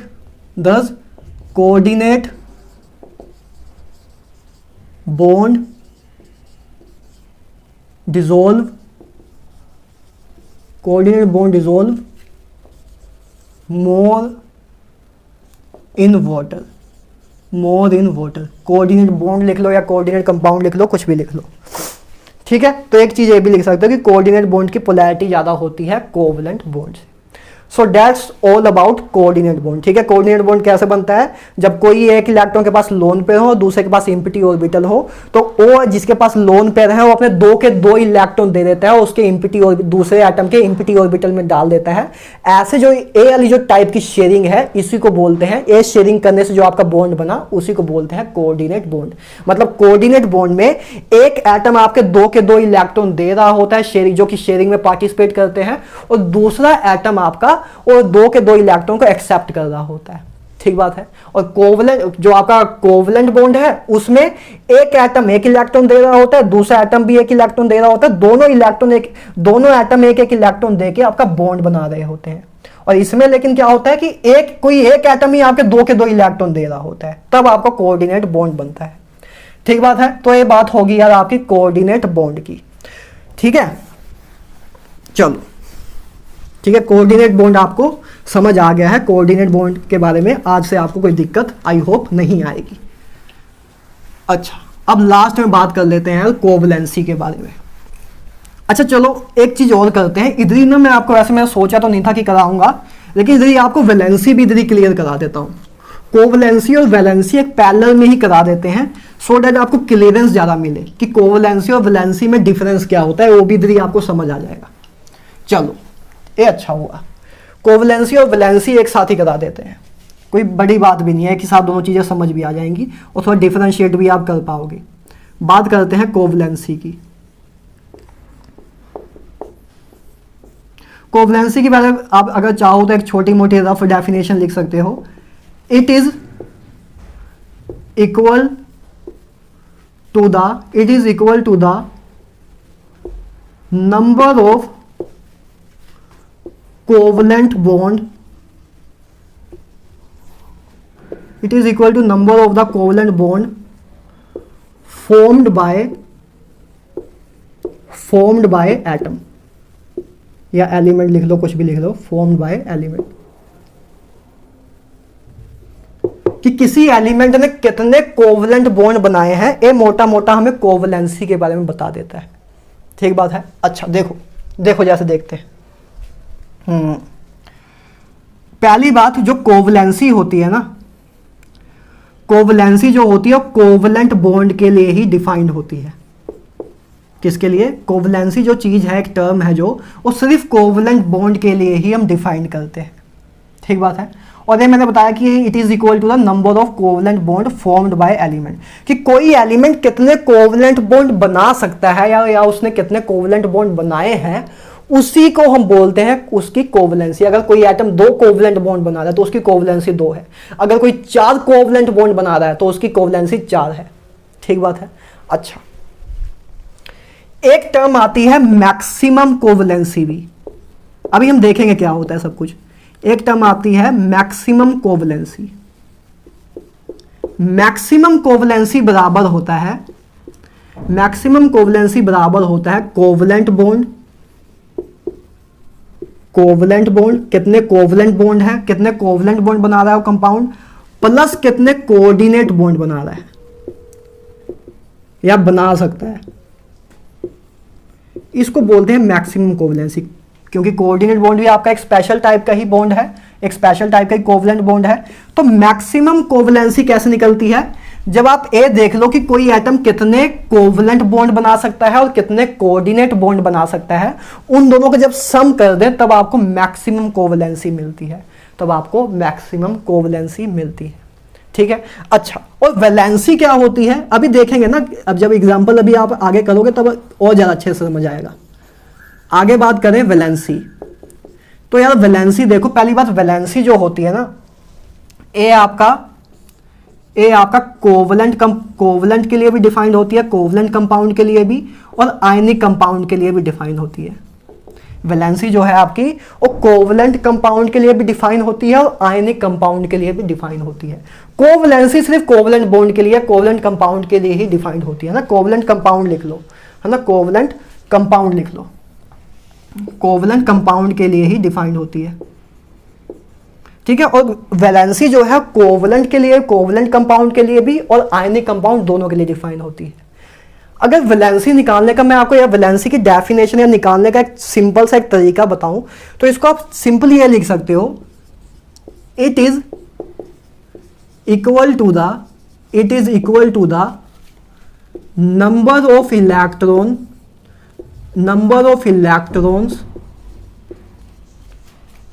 an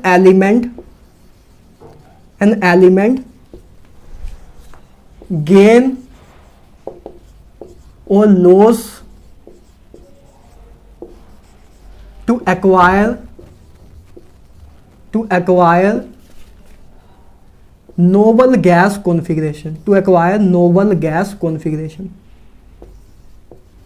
देखो ये डेफिनेशन आपके सारी चीजों की वैलेंसी निकालने के काम आ जाएगी। ठीक है। हालांकि ये चीज आपकी जब कोवलेंट बॉन्ड के केस में नहीं होगा, पहले समझो क्या होगा। वैलेंसी क्या होता है कि it is equal to the number of electron and element gain और loss to acquire noble gas configuration, कि कोई एलिमेंट कितने इलेक्ट्रॉन का गेन करे या कितने इलेक्ट्रॉन को एक्सेप्ट करे, कितने इलेक्ट्रॉन का गेन करे या कितने इलेक्ट्रॉन का लॉस करे आपका नोबल गैस कॉन्फ़िगरेशन अचीव करने के लिए, वही उसकी होती है वैलेंसी। मतलब अगर किसी एटम एलिमेंट के पास कोई एलिमेंट अगर 3 इलेक्ट्रॉन लेके अपने आप को नोबल गैस कॉन्फ़िगरेशन अचीव करवा पा रहा है, तो मतलब उसकी वैलेंसी कितनी हो गई? 3 हो गई। उसकी वैलेंसी हो गई 3। और अगर कोई एटम आपके 3 इलेक्ट्रॉन लॉस करके अपनी क्या नोबल गैस कॉन्फ़िगरेशन अचीव कर रहा है, तो उसकी भी वैलेंसी हो गई 3।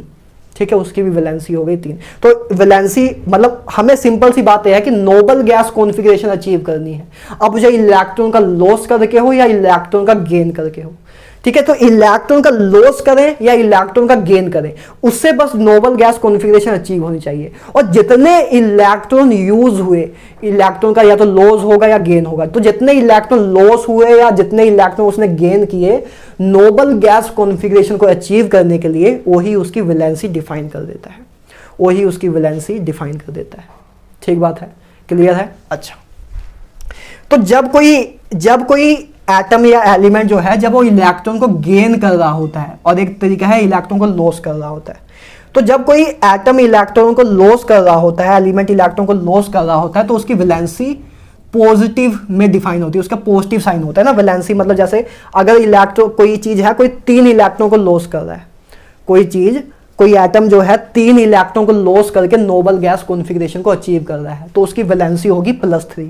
उसकी वैलेंसी होगी +3, क्योंकि वो इलेक्ट्रॉन को लॉस करके नोबल गैस कॉन्फ़िगरेशन अचीव कर रहा है। और अगर कोई एटम जो है 3 इलेक्ट्रॉन को एक्सेप्ट करके नोबल गैस कॉन्फ़िगरेशन अचीव कर रहा है, तो उसकी वैलेंसी भी 3 ही होगी, लेकिन उसकी वैलेंसी -3 होगी। उसकी वैलेंसी -3 होगी, है ना, मतलब नेगेटिव होगी। तो मतलब सिंपल सी बात यह है, कोई एलिमेंट अगर नोबल गैस कॉन्फ़िगरेशन अचीव कर रहा है बाय लॉस ऑफ इलेक्ट्रॉन, तो उसकी जो वैलेंसी होगी वो पॉजिटिव साइन में होगी। और कोई एलिमेंट जब इलेक्ट्रॉन को गेन करके अपनी नोबल गैस कॉन्फ़िगरेशन को अचीव कर रहा है, तो उसकी वैलेंसी नेगेटिव साइन में होगी। बस इतना सा फर्क है। अभी आप आगे जब हम एग्जाम्पल देखेंगे तो क्लियर भी हो जाएगा। ठीक है, तो अभी के लिए अच्छा एक चीज और, वैलेंसी को कंबाइनिंग कैपेसिटी भी बोलते हैं। वैलेंसी को कंबाइनिंग कैपेसिटी ऑफ एलिमेंट भी बोलते हैं। कभी अगर आपसे कोई थ्योरी में पूछे तो ये लिख लेना, combining capacity of an element. Valency is also known as an combining capacity of an element. Valency को कंबाइनिंग कैपेसिटी ऑफ एलिमेंट भी बोलते हैं। तो अभी आपको क्या समझ आया कि कोवैलेंसी क्या होता है? It is equal to the number of covalent bond formed by element, कि कोई एलिमेंट कितने कोवलेंट बॉन्ड बना सकता है, उसको हम बोलते हैं कोवलेंसी। मैक्सिमम कोवलेंसी कैसे निकालते हैं कि कितने कोवलेंट बॉन्ड बना सकता है प्लस कितने कोऑर्डिनेट बॉन्ड बना सकता है, उससे आपको मैक्सिमम कोवलेंसी पता लग जाती है उस एलिमेंट की। कोवलेंसी सिर्फ कोवलेंट कंपाउंड के लिए डिफाइन होती है।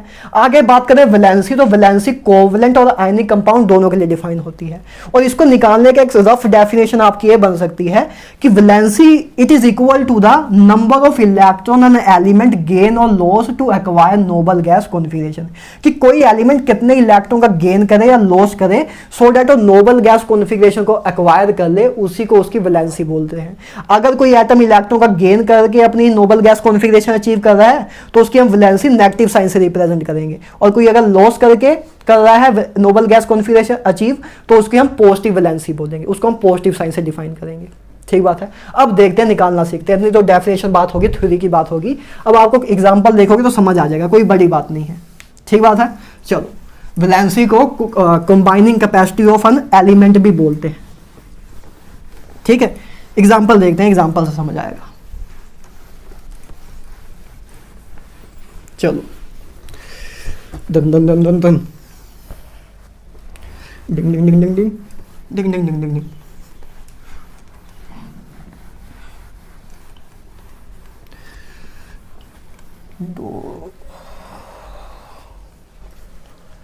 चलो निकालना देखते हैं, कोवैलेंसी निकालना सीखते हैं। पहले चलो बात कर लेते हैं सेकंड पीरियड एलिमेंट की। किसकी? सेकंड पीरियड एलिमेंट की कोवैलेंसी निकालते हैं। Covalency of a second period elements.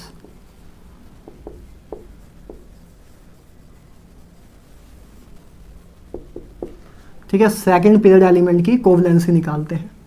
Second period में आपका क्या क्या आएगा, है ना, देखो सबसे पहली बात आपका लिथियम आ जाएगा, है ना, lithium, beryllium, boron, carbon, nitrogen, oxygen, fluorine. Neon नहीं ले लेना, नियोन वैसे तो नियोन लेना ले लो, नोबल गैस ही है, नोबल गैस तो आपका बॉन्ड बनाती नहीं है, उनका ऑक्टेट कंप्लीट होता है तो इसकी कोवलेंसी तो जीरो ही होगी, क्योंकि ये तो कोई कोऑर्डिनेट, ये आपका कोई कोवलेंट बॉन्ड या कोऑर्डिनेट बॉन्ड तो बनाती नहीं है, तो इसकी वैलेंसी तो जीरो ही होगी, तो इसको लेने का कोई फायदा नहीं है।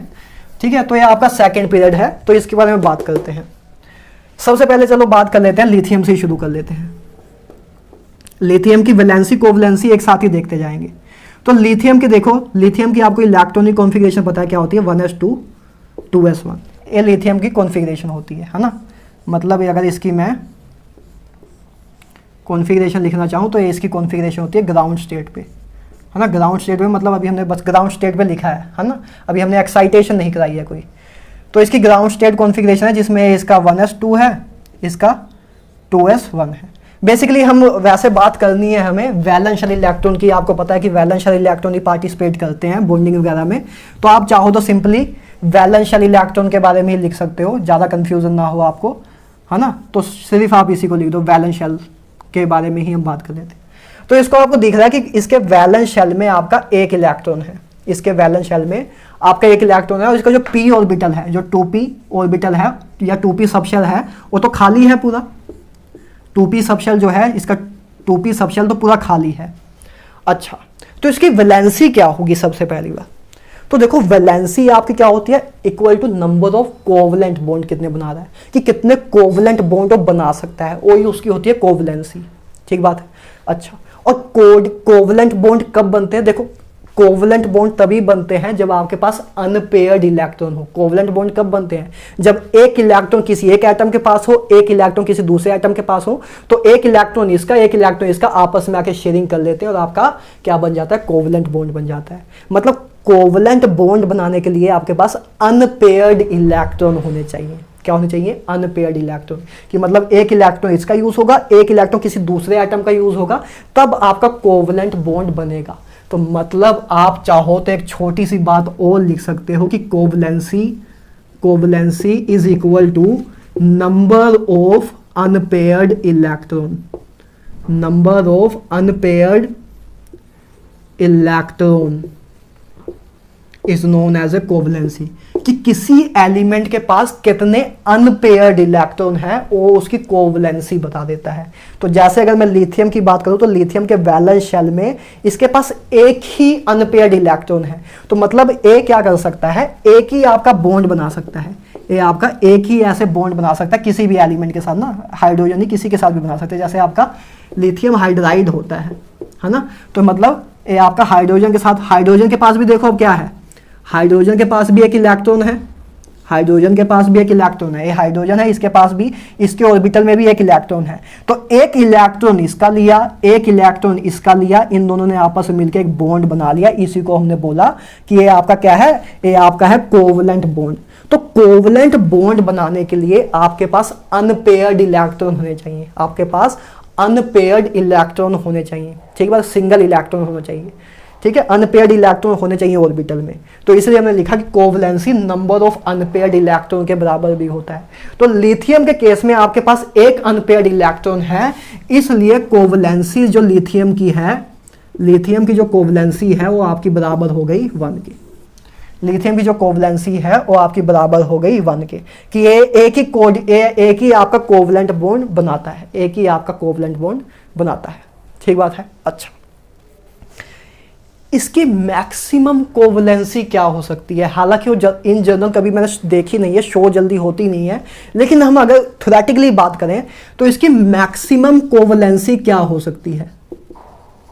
ठीक है, इसकी मैक्सिमम कोवलेंसी वैसे सही बताऊं तो नहीं होगी, ठीक है, इस लिथियम के केस में स्पेशली, बाकी आगे तो होगी, लेकिन अगर हम थ्योरेटिकली बात करना चाहें तो मैक्सिमम कोवलेंसी क्या हो सकती है लिथियम की। मैक्सिमम कोवलेंसी बराबर होता है कि कितने कोवलेंट बॉन्ड और कितने कोऑर्डिनेट बॉन्ड बना सकता है। अब कोवलेंट बॉन्ड तो एक ही बना सकता है क्योंकि इसके पास एक अनपेयर्ड इलेक्ट्रॉन है। और कोऑर्डिनेट बॉन्ड कितने बना सकता है? कोऑर्डिनेट बॉन्ड बनाने के लिए या तो आपके पास लोन पेयर हो या आपके पास एम्प्टी ऑर्बिटल्स हो। तो इसके पास लोन पेयर तो नहीं है, लेकिन इसके पास एम्प्टी ऑर्बिटल्स तो हैं। इसके पास एम्प्टी ऑर्बिटल्स हैं, ठीक है। तो एम्प्टी ऑर्बिटल्स इसके पास हैं और कितने हैं? 3। तो मतलब है 3 इलेक्ट्रॉन को अपने, मतलब ये 3 एटम से, 3 एटम के साथ आपका क्या बना सकता है? जैसे 3 एटम इधर आके इसको इलेक्ट्रॉन दे दें, जिसके पास जैसे मान लो ए के पास लोन पेयर ऑफ इलेक्ट्रॉन है, ए के पास लोन पेयर ऑफ इलेक्ट्रॉन है, और ये लोन पेयर इसके एम्प्टी ऑर्बिटल में डाल दे और 3 कोऑर्डिनेट बॉन्ड बना ले। हालांकि लिथियम के केस में होता नहीं है क्योंकि लिथियम बहुत छोटे साइज का होता है और 4 बॉन्ड नहीं बनाता है, लेकिन तब भी मैं थ्योरेटिकली एक बात कर रहा हूं। तो इसमें मैक्सिमम कोवलेंसी कितनी हो सकती है कि ए को अपना कोवलेंट बॉन्ड बनाएगा और तीनों कोऑर्डिनेट बॉन्ड बना सकता है, तीनों कोऑर्डिनेट बॉन्ड बना सकता है। तो उसकी मैक्सिमम कोवलेंसी 1 + 3 = 4 हो सकती है, ठीक है। मैक्सिमम कोवलेंसी उसकी 4 हो सकती है लिथियम की, क्योंकि मैक्सिमम कोवलेंसी क्या होता है कि कितने वो कोवलेंट प्लस कोऑर्डिनेट बॉन्ड बनाने की उसकी पॉसिबिलिटी है। तो एक कोवलेंट बॉन्ड बना सकता है, 3 कोऑर्डिनेट बॉन्ड बना सकता है, तो 1 + 3 = 4 आ गया। तो इसकी मैक्सिमम कोवलेंसी 4 हो सकती है। हालांकि आप कहीं भी देखोगे लिथियम की कोवलेंसी हमेशा 1 ही दिखाई जाएगी, लिथियम की कोवलेंसी 1 ही दिखाई जाती है, क्योंकि कोऑर्डिनेट बॉन्ड इन जनरल बनाता ही नहीं है, इन जनरल नहीं बनाता है कोऑर्डिनेट बॉन्ड, ठीक है। इसलिए आप देखते हो कि उसकी मैक्सिमम कोवलेंसी भी काफी जगह पे 1 ही लिखी जाती है, लेकिन मैं थ्योरेटिकली बात कर रहा हूं कि मैक्सिमम कोवलेंसी उसकी 4, थ्योरेटिकली हम देखें तो थ्योरेटिकली 4 हमें दिख रही है, ठीक बात है। अच्छा, इसकी वैलेंसी की बात करें, इसकी वैलेंसी की बात करें तो इससे कंफ्यूज ना होना, बस आप इतना याद रखना, अगर आपको कभी जेई में पूछे तो जेई में आप यही याद रखना, या नीट में पूछे तो आपके इतना याद रखना कि कोवलेंसी लिथियम की 1 ही होती है। ये तो बस मैं थ्योरेटिकली एक चीज बताइए कि 4 एक हो सकती है कि एक इलेक्ट्रॉन एक कोवलेंट बॉन्ड बन जाए, 3 कोऑर्डिनेट बॉन्ड बन जाए, लेकिन आपको कोई भी कंडीशन आए तो आप याद रखना कि लिथियम की कोवलेंसी 1 ही होती है, ठीक बात है। अच्छा, वैलेंसी क्या होती है कि कितने इलेक्ट्रॉन लॉस करे या गेन करे अपनी नोबल गैस कॉन्फ़िगरेशन को अचीव करने के लिए। अच्छा, तो अब लिथियम के पास देखो, लिथियम के पास 1s2 2s1 है। तो आपका अगर लिथियम जो है, अगर ये एक इलेक्ट्रॉन को लॉस कर दे, देखो अब ये नोबल गैस कॉन्फ़िगरेशन 2 तरीके से अचीव कर सकता है, या तो ए करे, क्योंकि इसकी लिथियम की कॉन्फ़िगरेशन क्या है 1s2 2s1 और 2p आपका 0 है, या तो अभी एक काम ए करे कि 7 इलेक्ट्रॉन को एक्सेप्ट कर ले। जब वो 7 इलेक्ट्रॉन को एक्सेप्ट कर लेगा तो इसकी कॉन्फ़िगरेशन क्या हो जाएगी 1s2 2s2 एंड 2p6, है ना। जब आपका लिथियम 7 इलेक्ट्रॉन को एक्सेप्ट कर लेगा तो इसकी कॉन्फ़िगरेशन हो जाएगी नियोन की कॉन्फ़िगरेशन, ये नियोन की कॉन्फ़िगरेशन होती है। तो एक तरीका तो नोबल गैस कॉन्फ़िगरेशन को अचीव करने का यह है कि वो 7 इलेक्ट्रॉन को एक्सेप्ट कर ले और नियोन जैसी कॉन्फ़िगरेशन को अचीव कर ले। और एक तरीका ये भी हो सकता है कि वो क्या करे, एक इलेक्ट्रॉन का लॉस कर दे।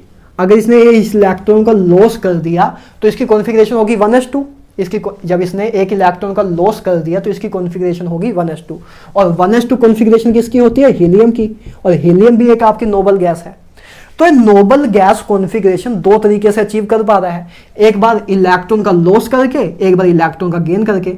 अब मुझे आप ये बताओ, आपको क्या फील हो रहा है कि लिथियम के लिए एक इलेक्ट्रॉन का लॉस करना ज्यादा इजी होगा कि 7 इलेक्ट्रॉन का गेन करना ज्यादा इजी होगा? आप खुद से सोचो, आपकी आत्मा क्या बोल रही है।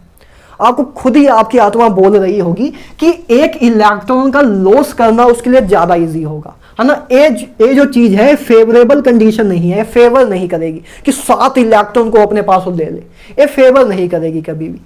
तो लिथियम क्या करेगा, हमेशा एक इलेक्ट्रॉन को लॉस करके ही अपनी नोबल गैस कॉन्फ़िगरेशन को अचीव करने की कोशिश करेगा, ठीक बात है। तो एक इलेक्ट्रॉन को लॉस कर देगा, नोबल गैस कॉन्फ़िगरेशन अचीव कर लेगा, ठीक बात है। और जब इलेक्ट्रॉन का लॉस करते हैं तो हमारी कौन सा साइन आता है, जब इलेक्ट्रॉन का लॉस करते हैं तो हमारा पॉजिटिव साइन आता है, ठीक बात है। जब इलेक्ट्रॉन का लॉस करते हैं तो हमारा पॉजिटिव साइन आता है। तो इसकी वैलेंसी हो जाएगी +1, इसकी वैलेंसी हो जाएगी +1, ठीक बात है। वैलेंसी समझ आ रहा है कि कितने इलेक्ट्रॉन का लॉस करे या कितने इलेक्ट्रॉन का गेन करे सो दैट वो नोबल गैस कॉन्फ़िगरेशन अचीव कर पाए, उसी को बोलते हैं वैलेंसी। अभी आगे जाके जब हम फ्लोरीन वगैरह को देखेंगे तब वैलेंसी और कोवैलेंसी में डिफरेंस समझ भी आएगा। अभी तो कोवैलेंसी भी 1 आई, वैलेंसी भी 1 आई, तो अभी इतना डिफरेंस नहीं समझ आ रहा होगा, जैसे जैसे लेकिन आगे जाएंगे समझ आएगा। लेकिन ये समझ लो ना कि हम साइकोलॉजी क्या रख रहे हैं। कोवैलेंसी निकालने के टाइम हम बॉन्ड्स देख रहे हैं कि कितने बॉन्ड्स वो बना सकता है, और वैलेंसी निकालने के टाइम हम ये देख रहे हैं कि कितने इलेक्ट्रॉन लॉस या गेन करके वो अपनी नोबल गैस कॉन्फ़िगरेशन को अचीव कर सकता है, वो अपनी नोबल गैस कॉन्फ़िगरेशन को अचीव कर सकता है।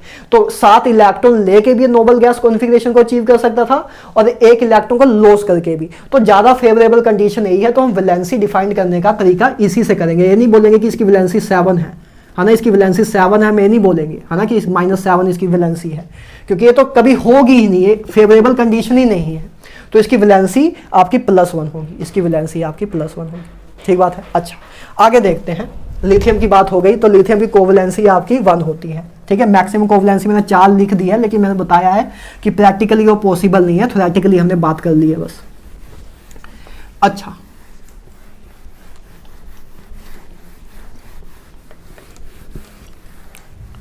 आगे देखते हैं बेरिलियम की। देखो बेरिलियम की बात करें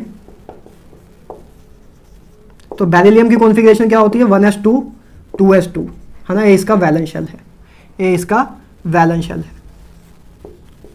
ठीक है, 2s2 ए रहा और p आपका ए रहा। ठीक है, ये इसकी ग्राउंड स्टेट है, ये इसकी ग्राउंड स्टेट है। ठीक है, 2s और 2p।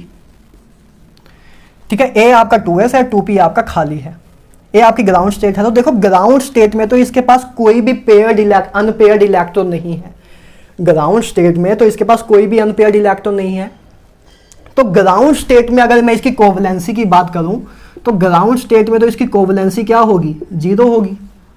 ग्राउंड स्टेट में इसकी कोवैलेंसी 0 होगी, क्योंकि इसके पास कोई अनपेयर्ड इलेक्ट्रॉन ही नहीं है, तो बॉन्ड एक भी आपका कोवैलेंट बॉन्ड बनेगा ही नहीं। तो ग्राउंड स्टेट में इसकी कोवैलेंसी 0 है। लेकिन बात करूं इसकी एक्साइटेड स्टेट में, एक्साइटेड स्टेट क्या होती है, जब एक इलेक्ट्रॉन एक्साइट हो जाए ना, ये हमने बात उसमें भी की थी, जब हम क्या कर रहे थे, जब हम इलेक्ट्रॉनिक कॉन्फ़िगरेशन कर रहे थे क्रोमियम और कॉपर की, जो एक्सेप्शनल कॉन्फ़िगरेशन, उसमें भी हमने इलेक्ट्रॉन की एक्साइटेशन कराई थी, राइट। तो जब इलेक्ट्रॉन की एक्साइटेशन होती है, और मैंने समझाया भी था कि एक्साइटेशन क्यों होती है, अपने नोट्स को वापस देखना, आपको समझ आएगा। नहीं तो एक बार लेक्चर को जाके उस 5 मिनट को वापस देखो। क्रोमियम और जब कॉपर की इलेक्ट्रॉनिक कॉन्फ़िगरेशन में करा रहा था, आई थिंक आपका एटॉमिक स्ट्रक्चर का लेक्चर नंबर 10 था आई थिंक, उसमें जाके 5 मिनट और देखना, आपको समझ आएगा कि एक्साइटेशन क्यों हो रही थी।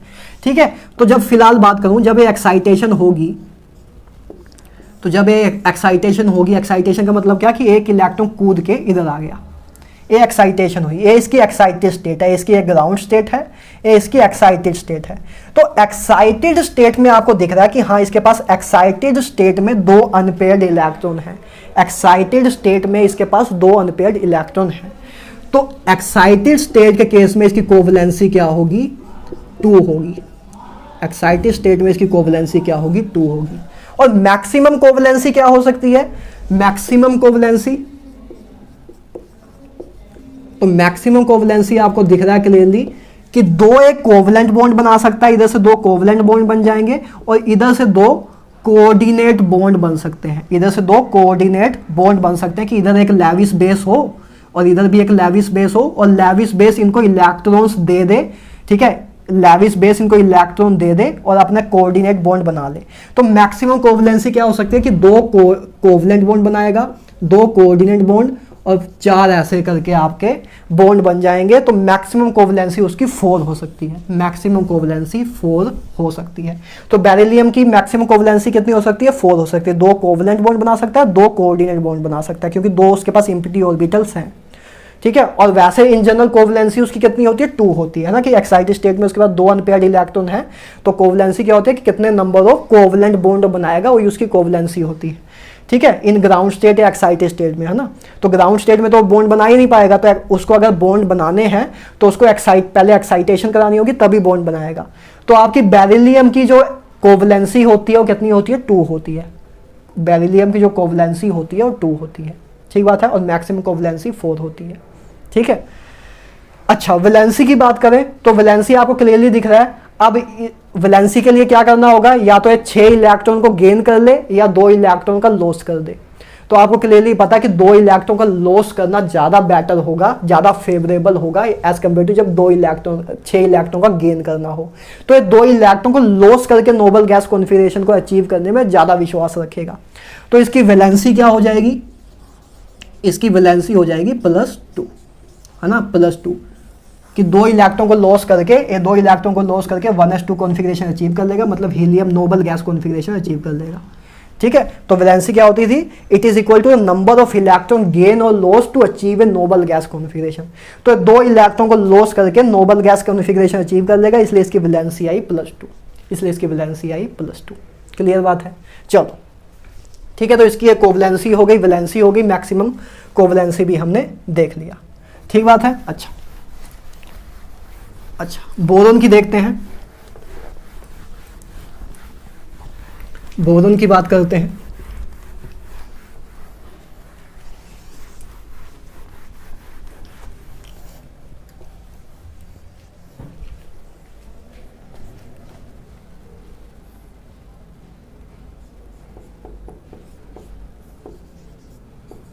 देखो बोरोन की कॉन्फ़िगरेशन क्या होती है, 1s2 2s2 2p1, है ना। तो इसका ये वैलेंस शेल है, तो इसके वैलेंस शेल को देखते हैं,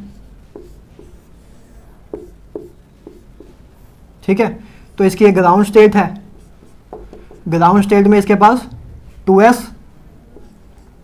एंड 2p, ये 2 सबशेल हैं, ठीक है, 2s और 2p।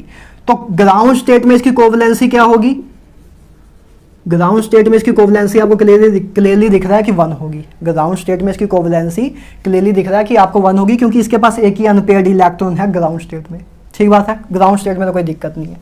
एक्साइटेड स्टेट में देखते हैं, एक्साइटेड स्टेट में, तो एक्साइटेड स्टेट में इनकी कॉन्फ़िगरेशन क्या होगी, एक इलेक्ट्रॉन इधर से एक्साइट हो जाएगा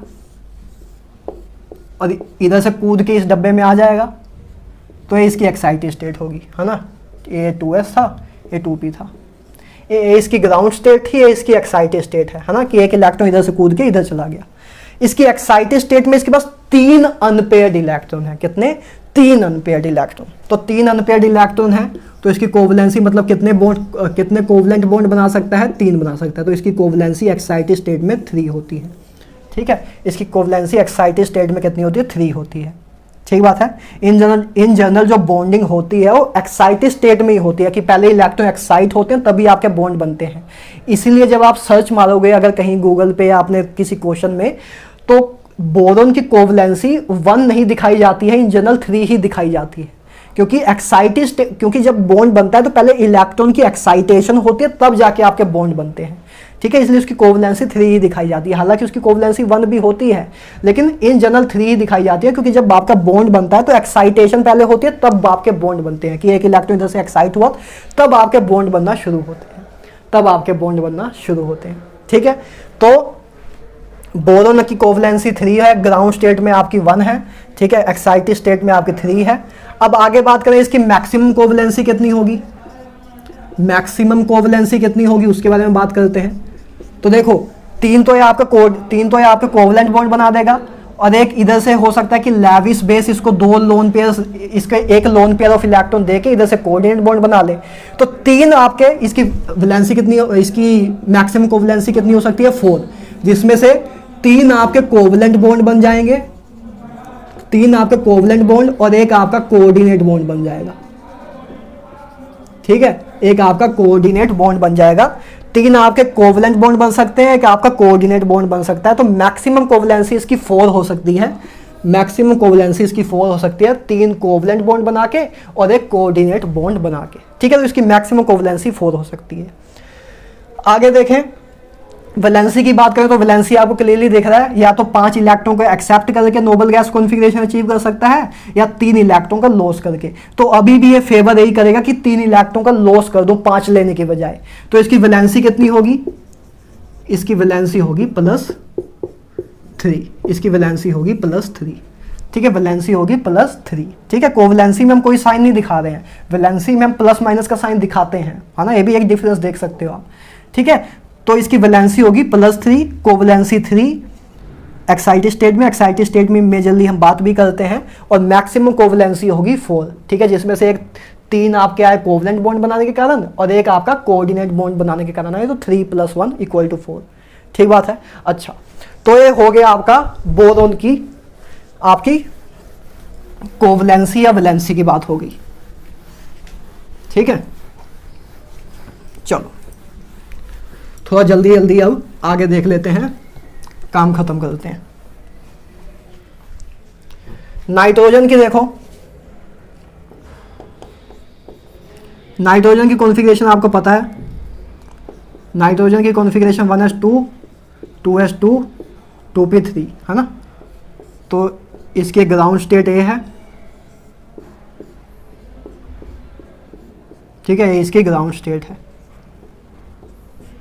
और ये इसकी एक्साइटेड स्टेट भी रहेगी, क्योंकि इधर से इलेक्ट्रॉन एक्साइट होकर जाएगा कहाँ, है ना, इधर से एक्साइटेशन तभी होती है जब कोई अनपेयर्ड इलेक्ट्रॉन बन रहा हो। अब मान लो इलेक्ट्रॉन इधर से कूद के चला भी जाता इधर, तो इधर आता, तब भी बात तो ही होगी कि अभी भी आपका इलेक्ट्रॉन अनपेयर्ड तो बना ही नहीं, फिर से पेयर हो गया, और इसमें फिर आपका रूल भी वॉयलेट होता है, अफबाउ रूल के अकॉर्डिंग पहले इलेक्ट्रॉन की फिलिंग इसमें होनी चाहिए थी, फिर इसमें होनी चाहिए थी, तो इसमें आप पेयरिंग कर ही नहीं सकते जब तक इसकी पेयरिंग कंप्लीट ना हो, ठीक है। तो ये एक्साइटेशन होगी ही नहीं, है ना, इधर एक्साइटेशन होगी नहीं, इसकी जो है ग्राउंड स्टेट है, यही इसकी एक्साइटेड स्टेट होगी,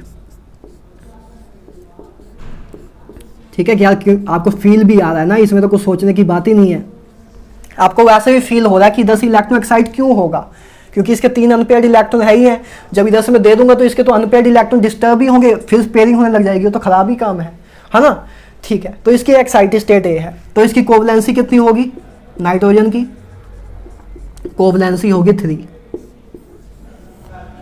ठीक है, कोवलेंसी होगी 3। मैक्सिमम कोवलेंसी कितनी हो सकती है, मैक्सिमम कोवलेंसी 3 + 1 4 हो सकती है। 4 कैसे होगी, देखो 3 तो ये आपके क्या बना लेगा, 3 तो ये आपके कोवलेंट बॉन्ड बना ही लेगा, तो ठीक है, 3 अनपेयर्ड इलेक्ट्रॉन है, तो 3 तो आपके कोवलेंट बॉन्ड बना ही लेगा। एक इसके पास लोन पेयर ऑफ इलेक्ट्रॉन भी है, लोन पेयर ऑफ इलेक्ट्रॉन है, तो एक इसके पास लोन पेयर ऑफ इलेक्ट्रॉन भी है, और ये लोन पेयर ऑफ इलेक्ट्रॉन अपना किसी को दे सकता है ना जिसके पास खाली ऑर्बिटल हो, जिसके पास एम्प्टी ऑर्बिटल हो। देखो कोऑर्डिनेट बॉन्ड बनाने के लिए दो में से एक चीज होनी चाहिए, या आपके पास खाली ऑर्बिटल हो, या आपके पास लोन पेयर ऑफ इलेक्ट्रॉन है। तो इसके पास लोन पेयर ऑफ इलेक्ट्रॉन है, तो ये कोई भी जो आपका लेविस एसिड होगा, कोई भी जो आपका लेविस एसिड होगा, उसको अपने 2 इलेक्ट्रॉन दे देगा और एक अच्छा कोऑर्डिनेट बॉन्ड बना लेगा, है ना, अच्छा एक कोऑर्डिनेट बॉन्ड बना लेगा। तो इसकी मैक्सिमम कोवलेंसी हो सकती है 3 + 1 = 4, 3 covalent bond + 1 coordinate bond, 3 covalent bond और 1 कोऑर्डिनेट बॉन्ड, ठीक है, 3 कोवलेंट बॉन्ड बना लेगा और एक आपका कोऑर्डिनेट बॉन्ड बना लेगा, ठीक बात है। अच्छा, वैलेंसी कितनी होगी, तो वैलेंसी देखो, हाँ अब देखो, अब इसके 5 इलेक्ट्रॉन हैं, तो अब ये 2 तरह से वैलेंसी अपनी 2 तरह से नोबल गैस कॉन्फ़िगरेशन अचीव कर सकता है, या तो 5 इलेक्ट्रॉन को दे दे या 3 इलेक्ट्रॉन को ले ले। अब बोलो अब कौन सा फेवरेबल है, 3 इलेक्ट्रॉन को लेना ज्यादा आसान है नाइट्रोजन के लिए, 3 इलेक्ट्रॉन को लेना ज्यादा फेवरेबल है कि 5 इलेक्ट्रॉन को लॉस करना। ऑब्वियसली 3 इलेक्ट्रॉन को लेना ज्यादा अच्छा है, तो इस केस में वो 3 इलेक्ट्रॉन को गेन करके अपनी वैलेंसी पूरी करेगा, 3 इलेक्ट्रॉन को गेन करके अपना नोबल गैस कॉन्फ़िगरेशन अचीव करेगा। इससे पहले जितने भी हमने देखे थे, अच्छा कार्बन बीच में मिस हो गया ना, अभी देख लेते हैं। 3 इलेक्ट्रॉन को गेन करके अपनी नोबल गैस कॉन्फ़िगरेशन अचीव करेगा, ठीक बात है, क्लियर है। इसमें 5 इलेक्ट्रॉन को लॉस करने से बेटर है कि 3 इलेक्ट्रॉन को गेन कर ले। अभी जो हमने पीछे देखा था बेरिलियम और बोरॉन के केस में, इसमें वो लॉस करके अपनी नोबल गैस कॉन्फ़िगरेशन को अचीव करना ज़्यादा फेवरेबल थे, लेकिन नाइट्रोजन के केस में वो अपने 3 इलेक्ट्रॉन को गेन करके फेवरेबल कंडीशन बना रहे हैं नोबल गैस को अचीव करना, नोबल गैस कॉन्फ़िगरेशन को अचीव करना, क्योंकि 5 इलेक्ट्रॉन का लॉस करना ज़्यादा अनफेवरेबल है एज कम्पेयर टू 3 इलेक्ट्रॉन का गेन करने से। तो 3 इलेक्ट्रॉन को गेन करके अपनी नोबल गैस कॉन्फ़िगरेशन अचीव कर सकते हैं। तो इसकी वैलेंसी कितनी हो जाएगी, इसकी वैलेंसी हो जाएगी -3, है ना। 3 इलेक्ट्रॉन को गेन करके अपनी नोबल गैस कॉन्फ़िगरेशन अचीव करें तो -3 इसकी वैलेंसी हो जाएगी, ठीक है, -3 इसकी वैलेंसी हो जाएगी, ठीक है, इसकी वैलेंसी हो जाएगी, ठीक बात है। तो ये नाइट्रोजन की बात हो गई, इसकी कोवलेंसी 3 थी, मैक्सिमम कोवलेंसी आपकी 4 थी, और 3 इलेक्ट्रॉन को गेन करके ये अपना नोबल गैस कॉन्फ़िगरेशन अचीव कर सकता है, इसलिए इसकी वैलेंसी हो गई -3। तो आपको क्लियरली अब वैलेंसी और कोवैलेंसी में डिफरेंस थोड़ा बहुत समझ आने लग गया होगा कि वैलेंसी निकालने के टाइम आपकी साइकोलॉजी कैसे काम करनी चाहिए, आपके दिमाग में क्या सोचना है आपको, और वैलेंसी निकालने के टाइम आपको क्या सोचना है। अच्छा, एक बात रह गई थी कार्बन की। कार्बन की अगर मैं बात करूं तो 1s2 2s2 2p2, तो इसका वैलेंस शेल की बात करें तो 2s एंड 2p, इसकी ग्राउंड स्टेट है। ठीक है, ग्राउंड स्टेट में इसकी कोवैलेंसी क्या होगी, 2 होगी, 2 ही अनपेयर्ड इलेक्ट्रॉन है। ठीक है, एक्साइटेड स्टेट में इसकी कोवैलेंसी क्या होगी,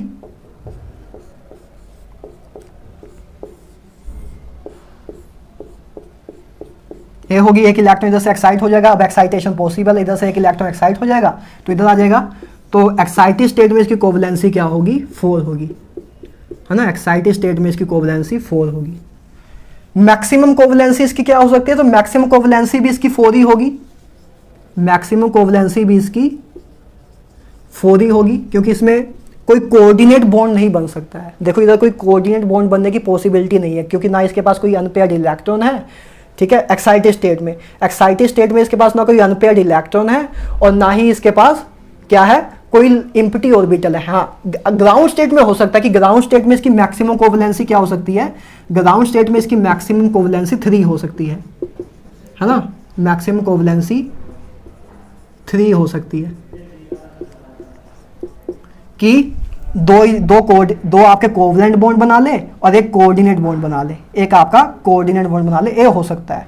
या तो एक कर ले कि एक इलेक्ट्रॉन ले ले, है ना, या तो एक मतलब या तो अपने लोन पेयर का यूज कर सकता है इलेक्ट्रॉन देने में, या तो इधर से एक खाली ऑर्बिटल में आपके इलेक्ट्रॉन ले सकता है। तो दोनों तरीके से काम कर सकता है, लेकिन करेगा एक ही चीज, या तो देगा, या तो इधर से इलेक्ट्रॉन देगा, या तो 2 इलेक्ट्रॉन को एक्सेप्ट करेगा एक ही चीज, है ना। तो मैक्सिमम कोवैलेंसी 3 हो सकती है, दो आपके कोवलेंट बॉन्ड बनाने के कारण, एक आपका कोऑर्डिनेट बॉन्ड बनाने के कारण ग्राउंड स्टेट में अगर बात करूं।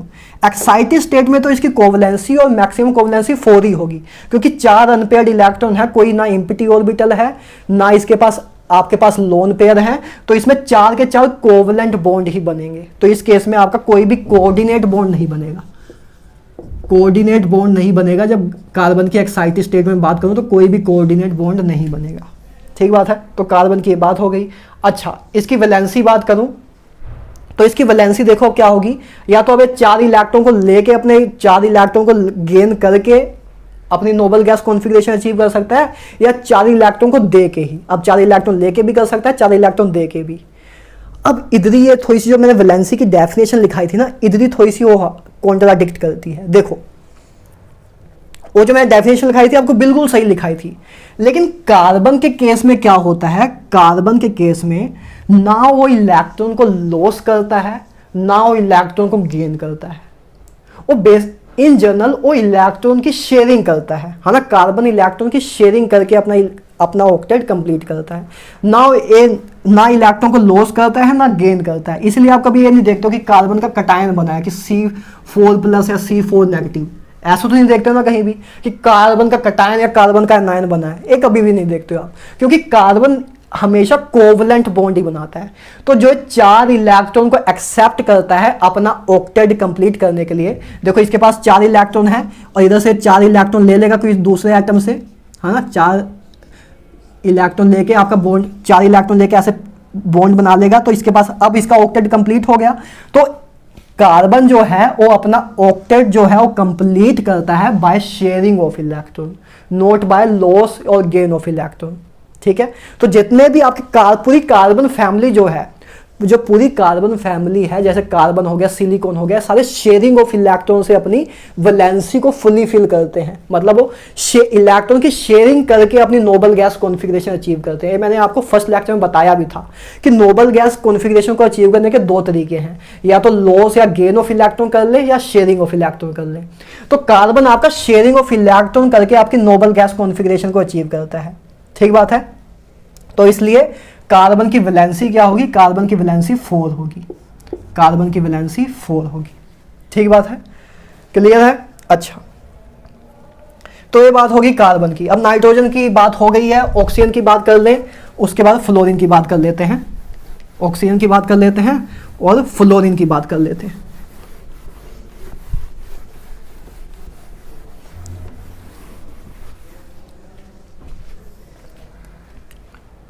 ऑक्सीजन की बात करते हैं। तो ऑक्सीजन की कॉन्फ़िगरेशन 1s2 2s2 2p4, ठीक है। तो इसका वैलेंस शेल के लिखते हैं।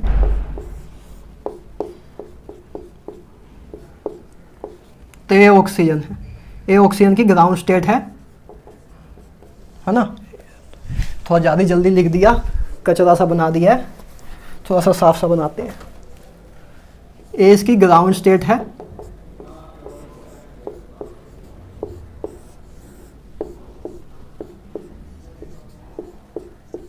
ठीक है। ए इसका 2s है, ए इसका 2p है। तो ग्राउंड स्टेट में तो इसकी कोवलेंसी आपको क्लियरली दिख रहा है। ग्राउंड स्टेट में इसकी कोवलेंसी कितनी है? 4 है, 2 है ना। 2 आपके पास अनपेयर्ड इलेक्ट्रॉन है तो इसकी कोवलेंसी 2 है। और एक्साइटेड स्टेट में भी क्या ही एक्साइटेड करोगे, है ना।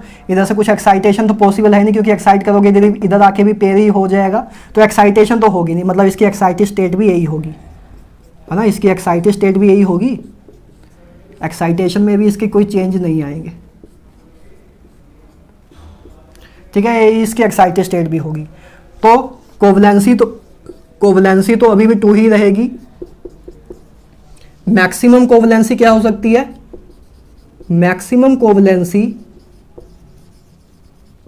4 हो सकती है ना। मैक्सिमम कोवलेंसी 4 हो सकती है। 2 तो आपका कोवलेंट बॉन्ड बन जाएंगे और 2 आपके कोऑर्डिनेट बॉन्ड बन सकते हैं। 2 आपके कोऑर्डिनेट बॉन्ड बन सकते हैं ना। तो मैक्सिमम कोवलेंसी में 2 आपके कोवलेंट बॉन्ड और 2 आपके कोऑर्डिनेट बॉन्ड बन सकते हैं। तो आपकी मैक्सिमम कोवलेंसी 4 हो सकती है। तो आपको क्लियरली दिख रहा है कि सेकंड पीरियड में जो सेकंड पीरियड एलिमेंट है उन सबकी मैक्सिमम कोवलेंसी 4 होती है। तो आप चाहो तो एक छोटा सा पॉइंट लिख भी सकते हो, सेकंड पीरियड एलिमेंट चाहो तो एक छोटा सा पॉइंट लिख लो। आपने अभी तक जितना भी देखा है आपने क्लियरली देखा है कि second period element have maximum covalency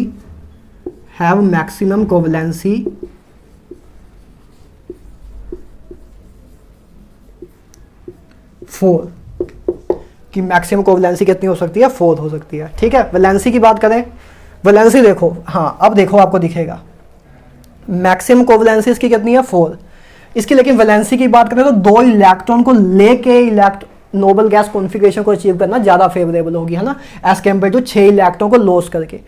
2 electron को एक्सेप्ट करके या गेन करके अपनी नोबल गैस कॉन्फ़िगरेशन को अचीव करना ज़्यादा फेवरेबल मानेगा।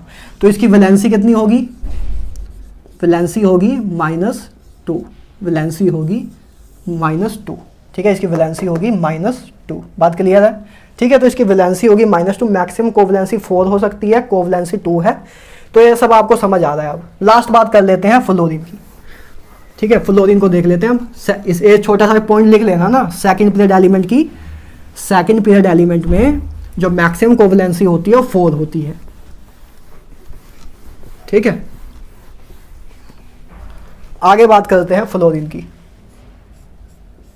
तो फ्लोरीन में देखो कॉन्फ़िगरेशन 1s2 2s2 2p5 तो ground state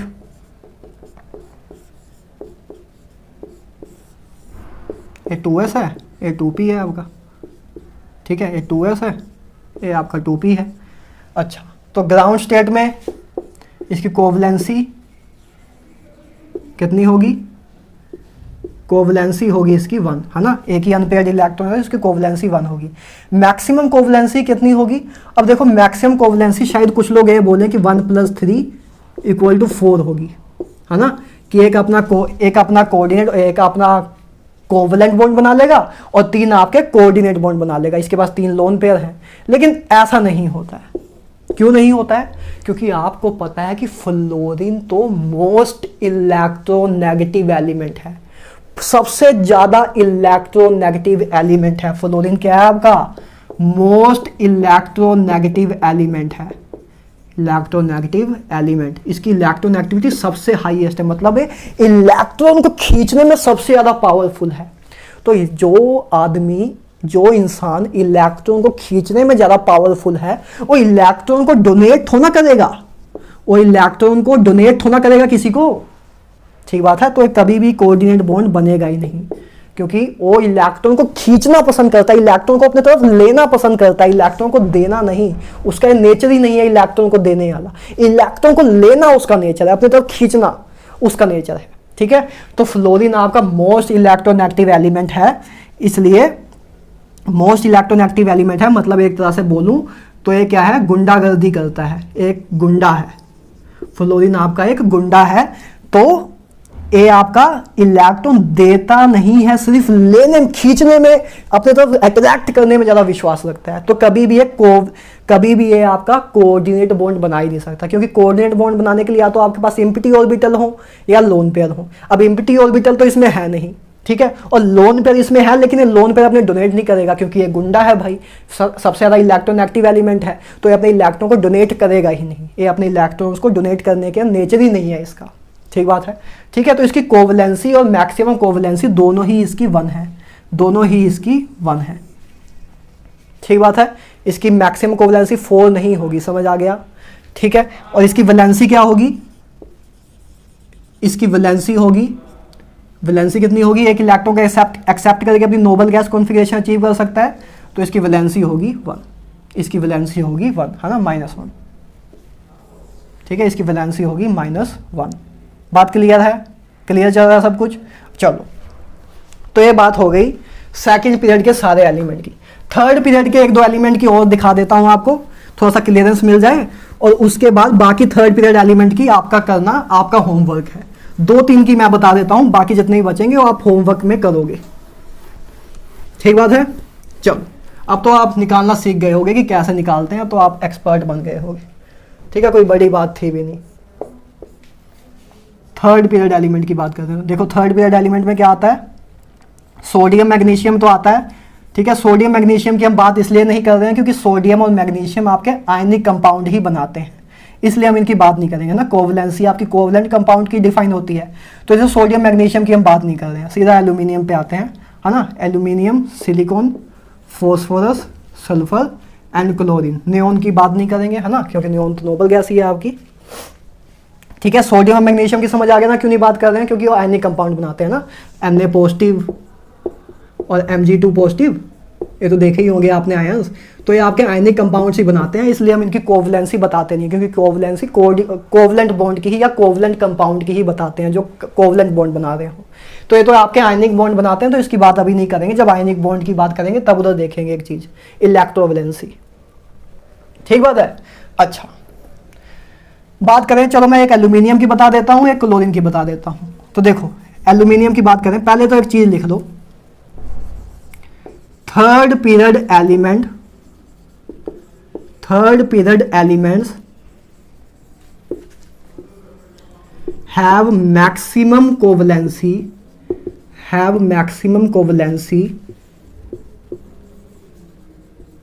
equal to 6। Third period element की मैक्सिमम कोवलेंसी 6 होती है। सेकंड पीरियड एलिमेंट की मैक्सिमम कोवलेंसी कितनी होती थी, 4 होती थी। इसकी मैक्सिमम कोवलेंसी 6 होती है। क्यों 6 होती है अभी समझोगे आप, क्यों 6 होती है। देखो जैसे एल्यूमिनियम की बात करूं तो एल्यूमिनियम की कॉन्फ़िगरेशन है 1s2 2s2 2p6 3s2 3p1। तो ये आपका वैलेंस शेल है, तो वैलेंस शेल की ही बात करते हैं। देखो ए है इसका वैलेंस शेल, है ना, पी सब शेल पूरा बना देते हैं, ए इसका वैलेंस शेल है, ठीक है। ग्राउंड स्टेट की हम अभी देख रहे हैं। अब इसका एक ग्राउंड स्टेट है और ए इसकी एक्साइटेड स्टेट है ना, कि एक्साइटेड स्टेट में क्या होगा, एक इलेक्ट्रॉन इधर से इधर आ जाएगा, है ना, एक इलेक्ट्रॉन इधर से कूद के इधर आ गया। तो अभी भी आपको कहीं छेद दिख नहीं रहा है, लेकिन आप एक चीज भूल गए कि इसके पास 3d ऑर्बिटल भी तो हैं जो कि खाली हैं। बोलो भाई, इसके पास अरे यार 3d ऑर्बिटल भी तो होते हैं। सेकंड पीरियड के पास कोई d ऑर्बिटल नहीं होते हैं। सेकंड पीरियड एलिमेंट के पास कोई डी ऑर्बिटल नहीं होते, मतलब उनके 2d ऑर्बिटल तो कभी आपने नहीं सुना है, 3d ऑर्बिटल ही सुना है, तो मतलब थर्ड पीरियड एलिमेंट के पास डी ऑर्बिटल्स भी होते हैं, थर्ड पीरियड एलिमेंट के पास डी ऑर्बिटल्स भी होते हैं। तो अब देखो, अब मजा आएगा, अब युद्ध होगा। तो देखो क्या हो सकता है, एक्साइटेड स्टेट में अगर मैं इसकी कोवलेंसी की बात करूं, ठीक है, कोवलेंसी इसकी क्या हो सकती है, कोवलेंसी हो सकती है इसकी 3, है ना, कोवलेंसी इसकी क्या होगी, 3 होगी, है ना, कि 1 2 3 3 कोवलेंट बॉन्ड बना सकता है क्योंकि 3 अनपेयर्ड इलेक्ट्रॉन है, तो कोवलेंसी इसकी होगी 3। मैक्सिमम कोवलेंसी की बात करूं, मैक्सिमम कोवलेंसी की बात करूं तो मैक्सिमम कोवलेंसी इसकी होगी 6, क्योंकि थर्ड पीरियड एलिमेंट की मैक्सिमम कोवलेंसी 6 हो सकती है। तो देखो 6 कैसे होगी, 3 इसने आपने क्या बना लिए, 3 इसने कोवलेंट बॉन्ड बना लिए, और 3 एक कोऑर्डिनेट बॉन्ड बना सकता है, 3 है आपके कोऑर्डिनेट बॉन्ड बना सकता है, ठीक है, 3 ही, आगे नहीं बनाता है, मतलब मैक्सिमम 3 ही बना सकता है, इससे आगे नहीं बनाता है। इससे आगे क्यों नहीं बना, अब कोई ये भी सोच सकता है ना कि ये आगे 5 और बना दो, 3 और बना दो, लेकिन ये आगे 3 और नहीं बनते हैं, इतना ही रुक जाता है, डी ऑर्बिटल के 2 ही तक रुक जाता है। ऐसा क्यों होता है, ऐसा इसलिए होता है, अगर मैं वैसे तो बताना जरूरी भी नहीं है इधर, आप थोड़ा ये चीज माइंड में रख भी सकते हो, याद भी रख सकते हो, लेकिन अगर मैं बताऊं तो एक कंसेप्ट आता है स्टेरिक हिंड्रेंस का, किसका, स्टेरिक हिंड्रेंस का। स्टेरिक हिंड्रेंस क्या होता है, स्टेरिक का मतलब होता है भीड़ हो जाना, है ना, बहुत क्राउडनेस हो जाना, क्राउड, स्टेरिक का मतलब क्राउड हो जाना, है ना, बहुत, स्टेरिक हिंड्रेंस मतलब जगह के लिए, स्टेरिक हिंड्रेंस मतलब जगह के लिए लड़ाई होने लग जाना, हिंडर करने लग जाना, एक दूसरे से लड़ने लग जाना, कि बहुत जब भीड़ हो जाती है तो लोग एक दूसरे से धक्का मुक्की करने लग जाते हैं ना, धक्का मुक्की होती, जब आप मेले में जाते हो तो अगर भीड़ बहुत ज़्यादा है तो उधर एक दूसरे से धक्का मुक्की होती है, स्टेबिलिटी कम हो जाती है हमारी, जैसे हम नॉर्मली चल रहे हैं उधर, जब लेकिन मेले में जाते हैं तो हमारी स्टेबिलिटी कम हो जाती है, क्योंकि स्टेरिक हिंड्रेंस बहुत ज़्यादा, भीड़ बहुत ज़्यादा हो जाती है, क्राउडनेस बहुत ज़्यादा हो जाती है। तो अभी तो देखो, अभी जैसे 6 बॉन्ड बन रहे हैं, अभी 3 कोऑर्डिनेट बॉन्ड बना लिए, 3 कोवलेंट बॉन्ड थे, तो 6 बॉन्ड बन रहे हैं। तो अभी मतलब किसी एटम के साथ, मतलब एल्यूमिनियम के साथ मान लो 6 ऐसे आपके पास,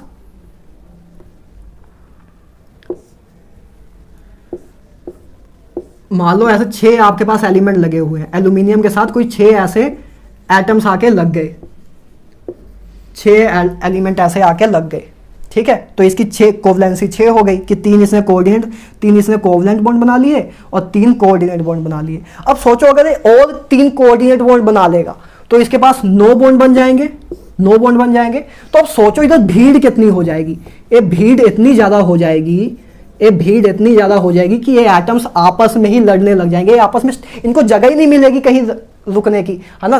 सिंपल सी बात यह है कि स्टेरिक हिंड्रेंस का मतलब ये होता है कि जगह की कमी होने के कारण ये आपस में लड़ने लग जाए, स्टेरिक हिंड्रेंस आ जाना, स्टेरिक हिंड्रेंस आ जाना। आप जीओसी जब करोगे ना, आपको ऑर्गेनिक केमिस्ट्री कराऊंगा तो स्टेरिक हिंड्रेंस का कंसेप्ट कराऊंगा उधर, इधर आप छोटा सा एक फील ही दे रहा हूँ। आप खुद सोचो यार, एक जगह 6 एटम लगे हैं, एक जगह 9 एटम लगे हैं, तो 6 एटम लगे तो उनके पास एक अच्छी जगह है, तो भीड़ कम है तो स्टेबिलिटी ज्यादा होगी।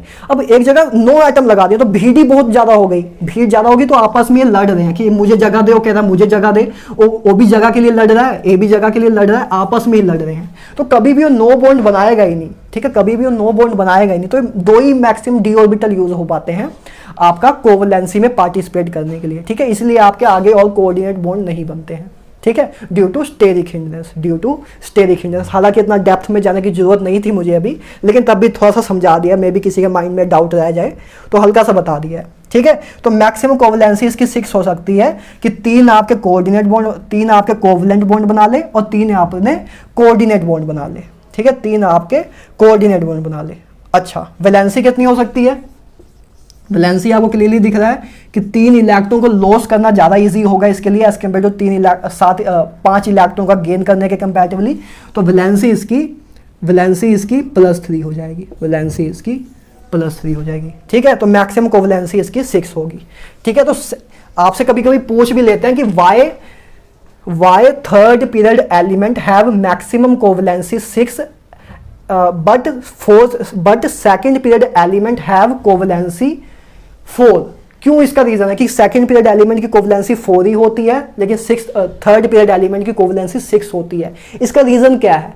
तो आप बोल दोगे सिंपली क्योंकि सेकंड पीरियड एलिमेंट में कोई डी ऑर्बिटल्स नहीं होते हैं, इस करके उसकी कोवलेंसी 4 तक ही सीमित रह जाती है। लेकिन आपका थर्ड पीरियड एलिमेंट में D orbitals, empty D orbitals भी होते हैं, इस करके उसकी कोवलेंसी और भी एक्सटेंड हो जाती है, मतलब अप टू 6 हो जाती है। ये आप रीजन बोल सकते हो, है ना, कि सेकंड पीरियड एलिमेंट में आपके डी ऑर्बिटल नहीं होते हैं, थर्ड पीरियड एलिमेंट में डी ऑर्बिटल होते हैं, इस करके थर्ड पीरियड एलिमेंट की कोवलेंसी 6 तक चली जाती है, लेकिन सेकंड पीरियड की 4 तक ही रहती है। ठीक है, 4 तक ही रहती है। एक लास्ट देख लेते हैं क्लोरीन का, उसके बाद काम खत्म करते हैं। देखो क्लोरीन का देख लेते हैं, तो इसकी configuration 1s2 2s2 2p6 3s2 3p5। Ground state A इसका वैलेंस शेल है ना, तो 3s 3p, तो एक ग्राउंड स्टेट है ना, इसका डी ऑर्बिटल भी चलो बना देते हैं। ठीक है, तो ग्राउंड स्टेट में इसकी कोवलेंसी कितनी होगी? इसकी कोवलेंसी होगी 1, है ना, ग्राउंड स्टेट में इसकी कोवलेंसी होगी 1, क्योंकि एक ही अनपेयर्ड इलेक्ट्रॉन है। एक्साइटेड स्टेट की बात करें, इसमें 3 एक्साइटेड स्टेट आएंगी लगभग। देखो, एक एक्साइटेड स्टेट ए हो सकता है, एक केस तो ए हो सकता है कि एक इलेक्ट्रॉन एक्साइट हो जाए, है ना, एक इलेक्ट्रॉन, सिर्फ एक ही इलेक्ट्रॉन एक्साइट हो, सिर्फ ये एक्साइट हो गया, तो एक इलेक्ट्रॉन एक्साइट होकर इधर आ गया। ये मान लो इसकी एक्साइटेड स्टेट 1 है ना, सिर्फ अभी एक ही इलेक्ट्रॉन मान लो एक्साइट होकर इधर गया है, तो एक्साइटेड स्टेट 1 में इसकी कोवलेंसी कितनी होगी? तो आप क्लियरली देख सकते हो 3 अनपेयर्ड इलेक्ट्रॉन है, तो 3 इसकी कोवलेंसी होगी, 3 इसकी कोवलेंसी होगी। ठीक है, 3 इसकी कोवलेंसी होगी। अच्छा, तो 3 इसकी कोवलेंसी हो सकती है। एक्साइटेड स्टेट 2 में देखते हैं, एक्साइटेड स्टेट 2 में क्या हो रहा होगा कि ये इलेक्ट्रॉन भी एक्साइट हो गया। मैं इसके अलग अलग एक्साइटेड स्टेट बता रहा हूं ना, तो एक इलेक्ट्रॉन और आ गया, तो इस केस में इसकी कोवलेंसी क्या हो जाएगी? अब कितनी कोवलेंसी होगी? 5 हो गई ना, 5 अनपेयर्ड इलेक्ट्रॉन हो गए, तो अब इस केस में इसकी एक्साइटेड स्टेट 2 के केस में इसकी कोवलेंसी हो जाएगी 5। एक्साइटेड स्टेट 3 भी हो सकती है कि ये भी इलेक्ट्रॉन एक्साइट हो जाए, एक्साइट होकर उधर चला जाए,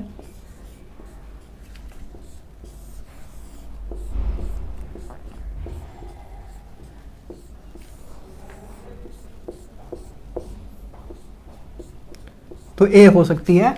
ए हो गया आपका C7, कोवलेंसी 7। तो जो आपका क्लोरीन है वो 4 तरह की कोवलेंसी आपको दिख रहा है कि शो कर रहा है। ग्राउंड स्टेट पे उसकी 1 होगी, एक्साइटेड स्टेट 1 पे 3, एक्साइटेड स्टेट 2 पे 5, एक्साइटेड स्टेट 3 पे 7 होगी।